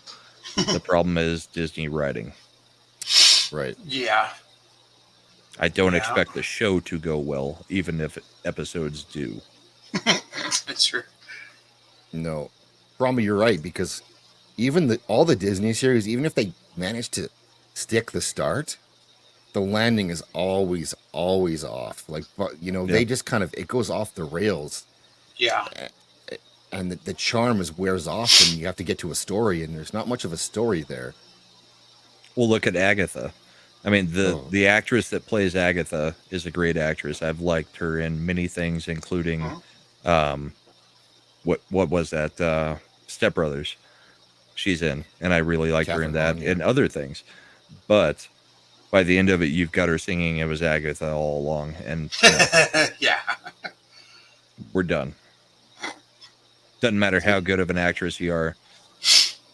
I mean, they made that so corny, stupid in WandaVision that it was just like, nope, out. What is that on the third title now Don't highlight his. for her spin-off show? They've moved it to September 24th of next year, I believe. Yeah, it's like on the third title change too. Yeah, but I mean, Right. they've moved it out another year before the release of that show now. Wow. Keep it another year too. Just keep it. One of those.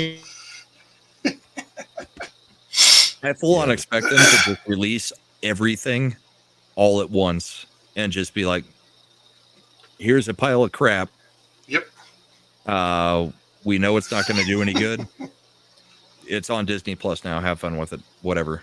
If anybody watches it, who cares? So be it. Dump and Because run. I think they know that they've got a pile of crap at this point. Yeah. Well, they pushed that one Ironheart back like 2 years or something now. Yeah. Nobody There's wants Ironheart. There's Agatha. There's Who cares? Echoes. 2025. Whatever it's called. I mean, what's the point of releasing them at this point? I mean, just send them out there and be done with it at this point. I They mean, might have a you're contract. not going to shelve them. Yeah. Oh, well. The thing they do too is with the Agatha idea. It's a character that we liked. She was good in small doses on that show. I like the actress too. And she's a good comedic actress, actually. But that doesn't mean you have to like. Once you take that little bit and you expand it over a series, it's not interesting and it's too much. No, exactly. But they try to do that all the time. It's Disney stuff. Yeah. This Ahsoka show, oh my god, they took Ahsoka, they tried to make it about this other Sabine chick who couldn't be less interesting, and they all together, none of them were worth watching, like except for, Ray Stevenson, and unfortunately he's not with us anymore. So Yeah, he's dead. he's the only reason to watch the show. They're talking about Liev Schreiber to replace him for season 2 and a few others. I think Liev Schreiber probably looks closest to him and has the same closest to the same stature as him. Maybe we'll get lucky and they just won't do season 2. I mean, that'd be nice, but it's not going to happen. No, They will not give up on their BS. it's Filoni's thing now. So, Gray, you liked episode 1 of Loki? I was surprised because I thought it was going to be terrible, and I thought it was quite good. I'm saying quite good, yeah. I'm getting grief in the chat for it, but it was okay. Yeah, Tom Hiddleston's good. He's got a good charisma. He's compelling. Owen Wilson's quite funny in there, and with I can't say his name. Ki Wei Hoan, short round OB. He was funny. He was funny, but I think it's because she wasn't in it and they weren't.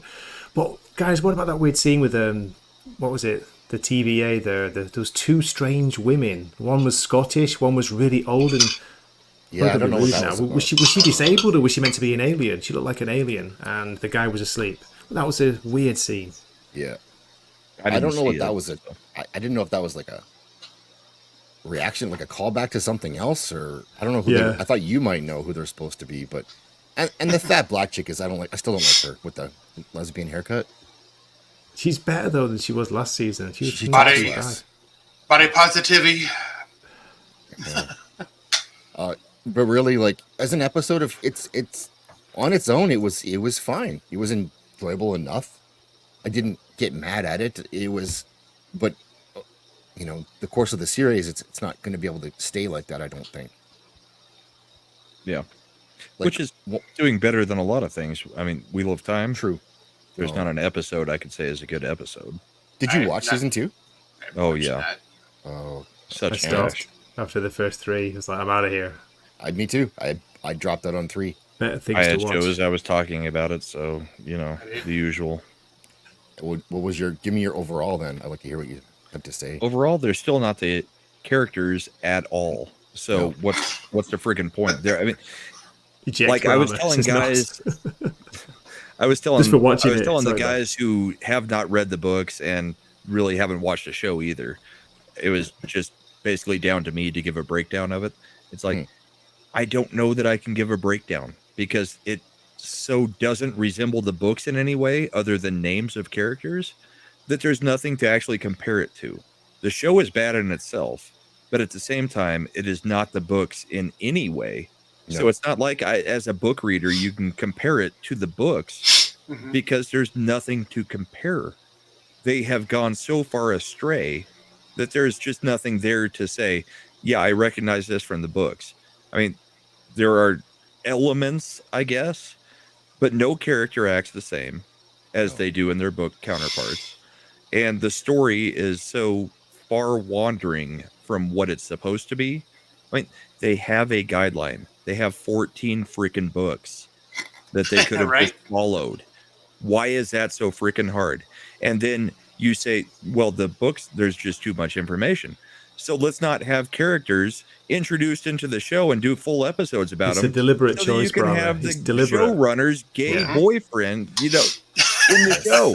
For That's true. multiple 100%. episodes. I don't get it. If it's too much information to actually put into the show, how do you then go back and add more crap? He wants his boy there with him, I guess. But yeah, they rewrite entire stories just to make sure that the boyfriend gets to be on the show. Yeah, they really do. And it was so obvious in season 1, and season 2 he was in every episode I saw, but I didn't watch the rest of them at this point. So Kills me. They spend so much money to buy an IP just so they can gut it and hollow it out so they have just the name. That's it. They can make something brand new, original, and people wouldn't have probably as much of a problem with it. It might kind of work then if it's original. I think the only thing we can hope for is that they actually do an animated version of the books at some point, because they're not going to redo this as a show in our lifetimes. No chance. No. Not a chance.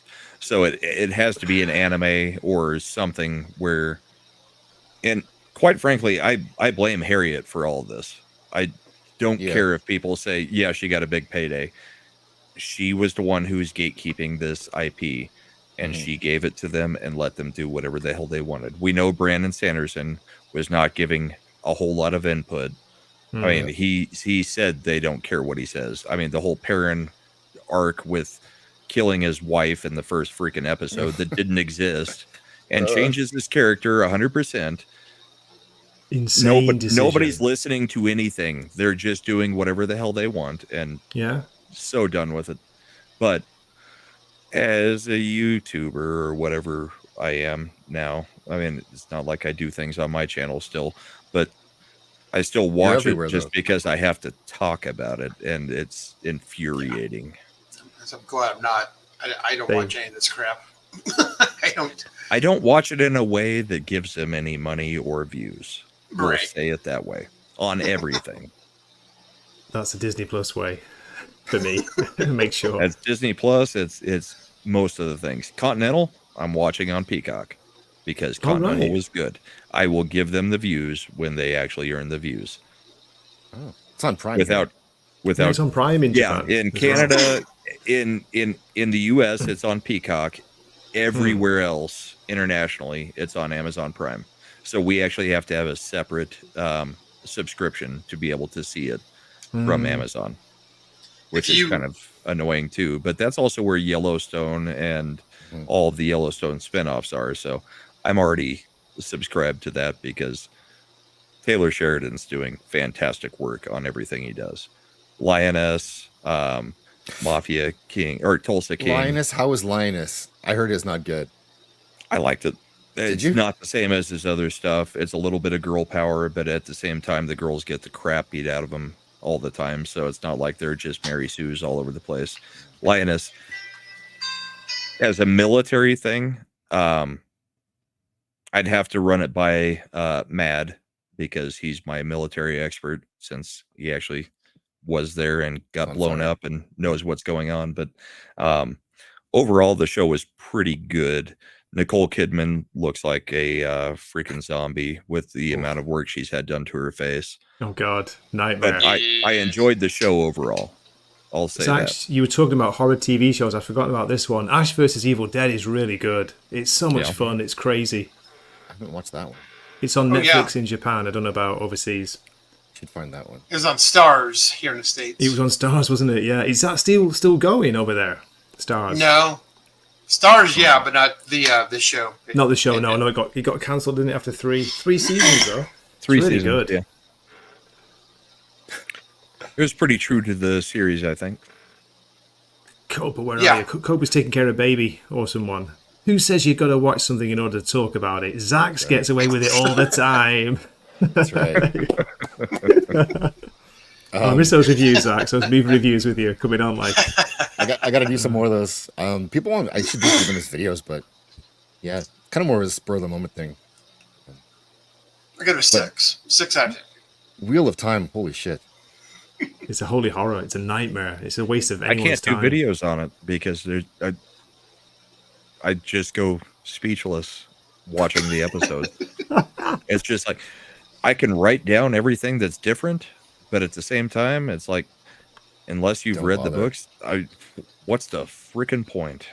There's people doing it, and I know White Cloaks and Prophet of the Dragon, and all those guys are doing it, but it's just like I care too much about the books to really give a crap about the show, and I'm happy they're doing it, but I can't find the comparisons to make it into a video for me. My style just does not fit with trying to say, yeah, this is where it's different. It's like, no, it was never the same. So Yeah. Well, thanks, Nos. I'm working on it. Salty was doing some of these videos too. Wheel of Time. Steve as well, Prophet the Dragon Steve. And they're doing Yeah. well. Yeah, they were. But season 1 was like, it was easy to make fun of it because it was like embarrassingly bad, and I found this next season to be boring. So I couldn't even really make fun of it. It was just like a slog to get through. But season 1, like when you have Karen, you take a character, you make him black to race swap him for representation. Then you have him be unemployed and he kills his wife. Like that's funny to me. Like that's hilarious that you go to that extent to do that.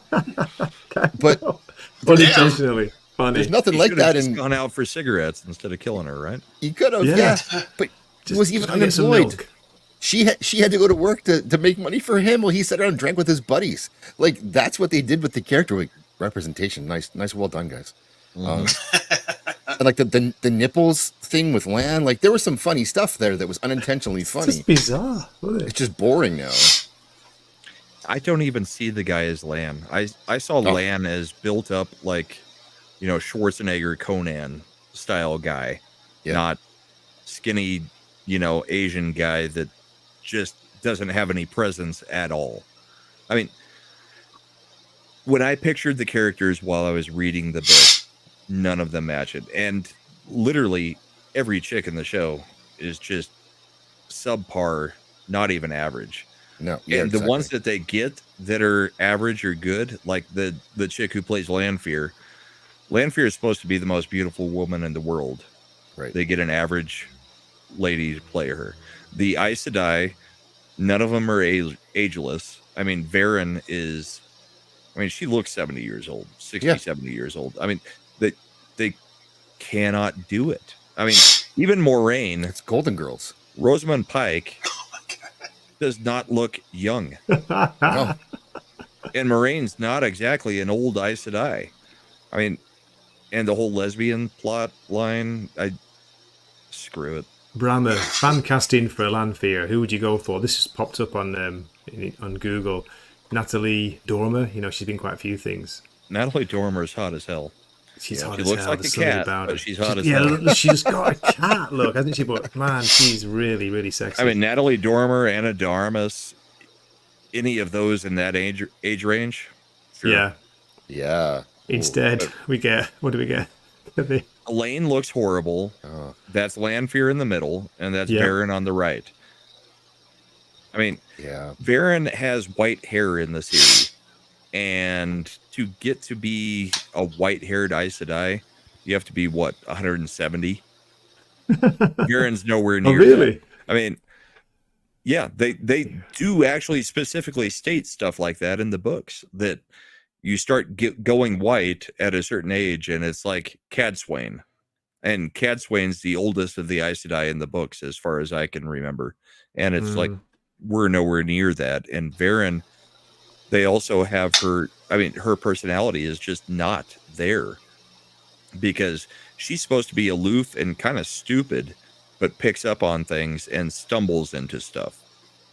In this, they've just got her understanding everything. Well, and we don't even have to wonder because Robert Jordan gave his casting choices of who he would cast for the roles. So we have a type that we can look at whenever we want to and see who he wanted to be these. He wanted Val Kilmer to be Perrin. Or young Val Kilmer. Young, yeah. I can see that. Young Val Kilmer, yeah. But that type. Yeah. Sure. Yeah.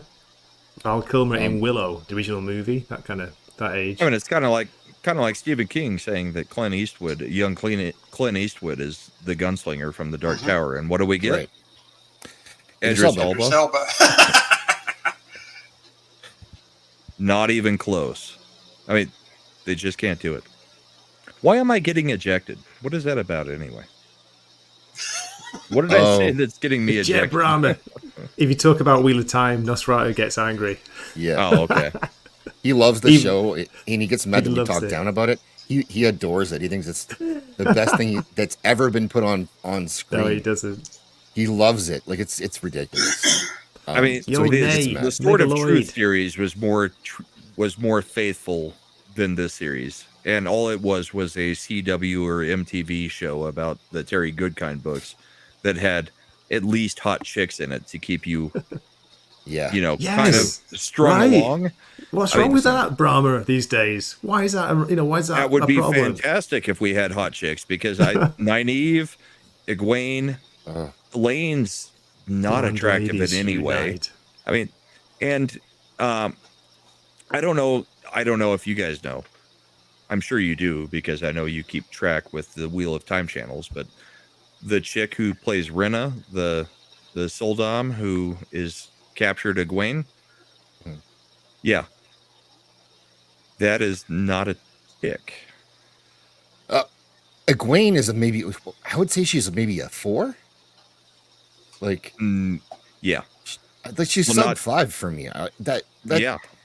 She's not attractive. She's less attractive than average. And if I was looking at her in real life, I would be sitting there pulling an Austin Powers going, moly, moly, moly, moly, moly. Yes. It's so distracting. It is. I feel like the actor who plays Rand, I did hear he read the books, even though he wasn't supposed to now. And I feel like, and he's not a good actor, he's a model, but I could feel like he wants to try the first few episodes of season 2, but they really don't let him. Like, he's barely on the show at all. But he seems like it was his idea, I guess, that he was going to give money to that little kid. And like, that's something he wanted to do because that's something his character would do. And they're like, oh, fine, we'll let you do something. But I feel bad. Like, this should have been his big break. He seems to care about the character, but he doesn't get to play that character at all. Yeah, he should be the star of the show, and instead he gets put on his knees at every chance they get. That was a troll job for sure. I heard about that, where it's like they did the line with Lan where you have to die on your feet, and then they put him on his knees for the rest of the They episode. look so happy. They look so happy here. Come on. They do. No, the chicks look happy, and the new guy playing Matt, who they brought in, looks happy. Everybody chicks else look is happy. just like, I'm here. Yeah. The new cast for the season 2, Brahma. Unbelievable, right? I don't even know which one to get, except for the chick who plays Varen. Or, no, that's not even Varen. Who is the old lady? I don't know. The Golden Girl. One of them. I don't know, but and the whole ageless Aes Sedai thing, it was going to be hard to pull off either way, but they're not even attempting it. Everybody looks their age. I mean, they're not even trying to disguise it. I mean, you could do it to where at least the woman playing Varen doesn't have white hair, but no. It's infuriating. I mean, Guys, this is off topic. I don't Let go me as crazy as the white address cloaks this and comment, everybody Brahma. else do. Tac Tac Toys with Film. Great, I've read your Transformers review. I'm a big G.I. Joe fan, so I know that comic's going to be amazing. Did you know they're relaunching? They're bringing it back, G.I. Joe. They're also going to have a solo Cobra Commander series and a solo Duke series. I don't know if you guys are ever into that, G.I. Joe. Skybound, Robert Kirkman, behind The Walking Dead, he's doing it with a Transformers, G.I. Joe kind of combined universe. The Energon universe is starting soon. Yeah. So is Lady J or Duke going to be the Transformer? No, it is actual proper Transformers. The real ones, Brahma. The classic. There we go. That's cool. Good to see you, man. Thanks for dropping in. I appreciate it. That's cool. You like that book, right? Right? You're a fan? Yeah. Nene says, Invincible. These actors look more like they're in a show titled Invisible. They should be. What the hell was going on with the casting, though? Seriously, that was a crazy decision. Really. In the first season, never mind season 2. Wheel of Time. I was done when YouTubers like Daniel Green were like, no, the casting is fantastic. We need to get more diverse. And it's like, it's a freaking city in the middle of it's not even a city. It's a village in the middle of nowhere. How do you have an Indian girl, multiple black people, and a couple white people in a city or a village that is isolated from the rest of the world? It would be bred out. All color would be bred out within 2 generations. And yet we've got multiple ethnicities all over the freaking place. And then there's just scenes in the series, like even in the finale of season 2, somebody sees Perrin and goes, "You're from the 2 Rivers." And it's like, how the hell would you know that? There's nothing that stands out about him from anybody else, because there's nothing that they did to make any of the different countries diverse from each other. This is the Robert Jordan's casting for the Aes Sedai. So Nicole Kidman is Elaine, way before the plastic surgery. Way before, yep. Who's Barrelane? Who is that actress? Which one? Barrelane. On the far right upper row. Oh, I don't know. I don't know that actress. Is that Cher next to her? Like an old picture of Cher there? It almost looks like it. The second one, think that is from the end on the right. Wow. Yeah. So different look than what we're getting now. Is that Halle Berry as Tu-On? Yep. A young Halle Berry? Yep. Oh, wow. God, Sophia Loren?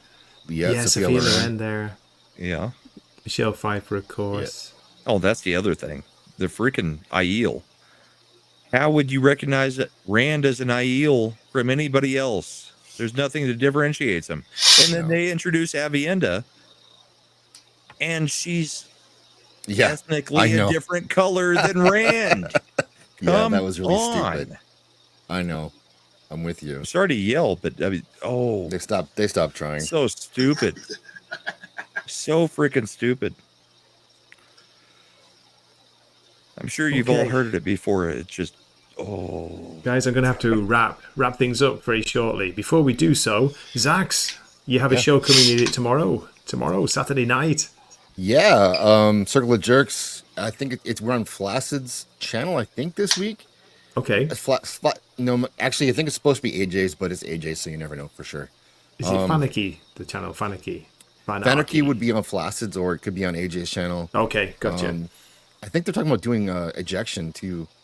Maybe not this week, but maybe the week after, to leading up to that. So to have starting out earlier, doing an ejection, and then the jerks after. So that could be fun, but I'll be there tomorrow night, wherever it is. I have no idea what the plan is, even if there is one. But the plan is there is no plan. No, there's no plan. We've found some pretty funny stuff though. And then Wednesday on my channel, 9 p.m. Central, as usual.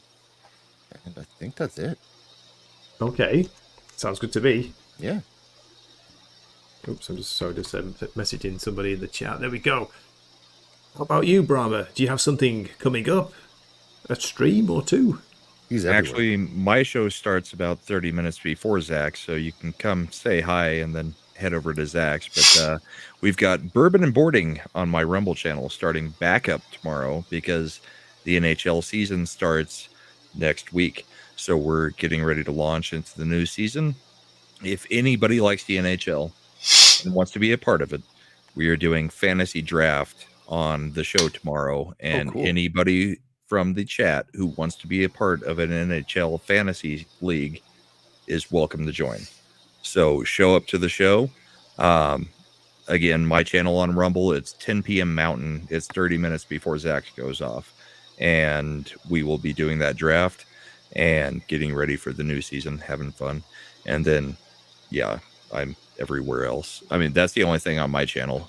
Sunday, I'll be on Culture.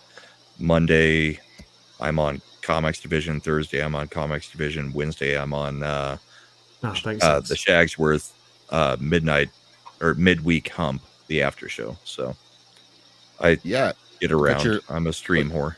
You got locals too, eh? I see. I do have a locals. I've never done anything on it, but somebody's paying me $5 a month to be there. So nice. No way. I have no clue who it is. They just keep paying me, and it's like, all right, you keep subbing, fine with me. But I put your Rumble link in the chat, so go sub to Rumble. You're killing it on Rumble. Like, you're getting great numbers over there. Yeah, we're getting like on the Bourbon and Boarding, we're getting like 1,500 views a Saturday night. Yeah. Wow, which that's awesome. I don't know how inflated Rumble actually does their numbers, but on that 70s rock fans side of it, which is the YouTube side, we're getting like 70 views, and I'm getting 1,500. So yeah, either Rumble is extremely overinflating their numbers, or we're actually getting a little bit of traction over there. We're on the front page every Saturday night on Rumble, so that's kind of exciting. Yeah. No, you have good numbers. You have engagement there too. It's not just the views. Yeah, we have fun, and there's not a lot of people from our corner of YouTube doing the sports thing. So, I mean, if you like sports, I'm down to the NHL as my last sport because everybody else kind of did the kneeling thing or did the BLM thing, and the NHL kind of stayed out of it. And I still love the NHL, so we're talking about things we love, which is different than always talking about things we hate. So yeah, it's fun right. Okay, Blair, how about you? Were you going to be on Robin's again this week, or? No, I'm going to be on Jacob's channel. We're doing the Universal Monsters for this month. Next one is the Invisible Man, Tuesday. Awesome. Sounds Nice. good. Okay, guys, I appreciate you dropping in. Brahma, it's been good catching up. It's been a while. You came in, you took over the stream like a true pro. I'm sorry. No, you don't just say sorry. I'm joking. It's good. Like, you can tell man, you get around on YouTube. You're used to talking, and yeah, I'm just jealous because I can't do that. What should I do before we finish?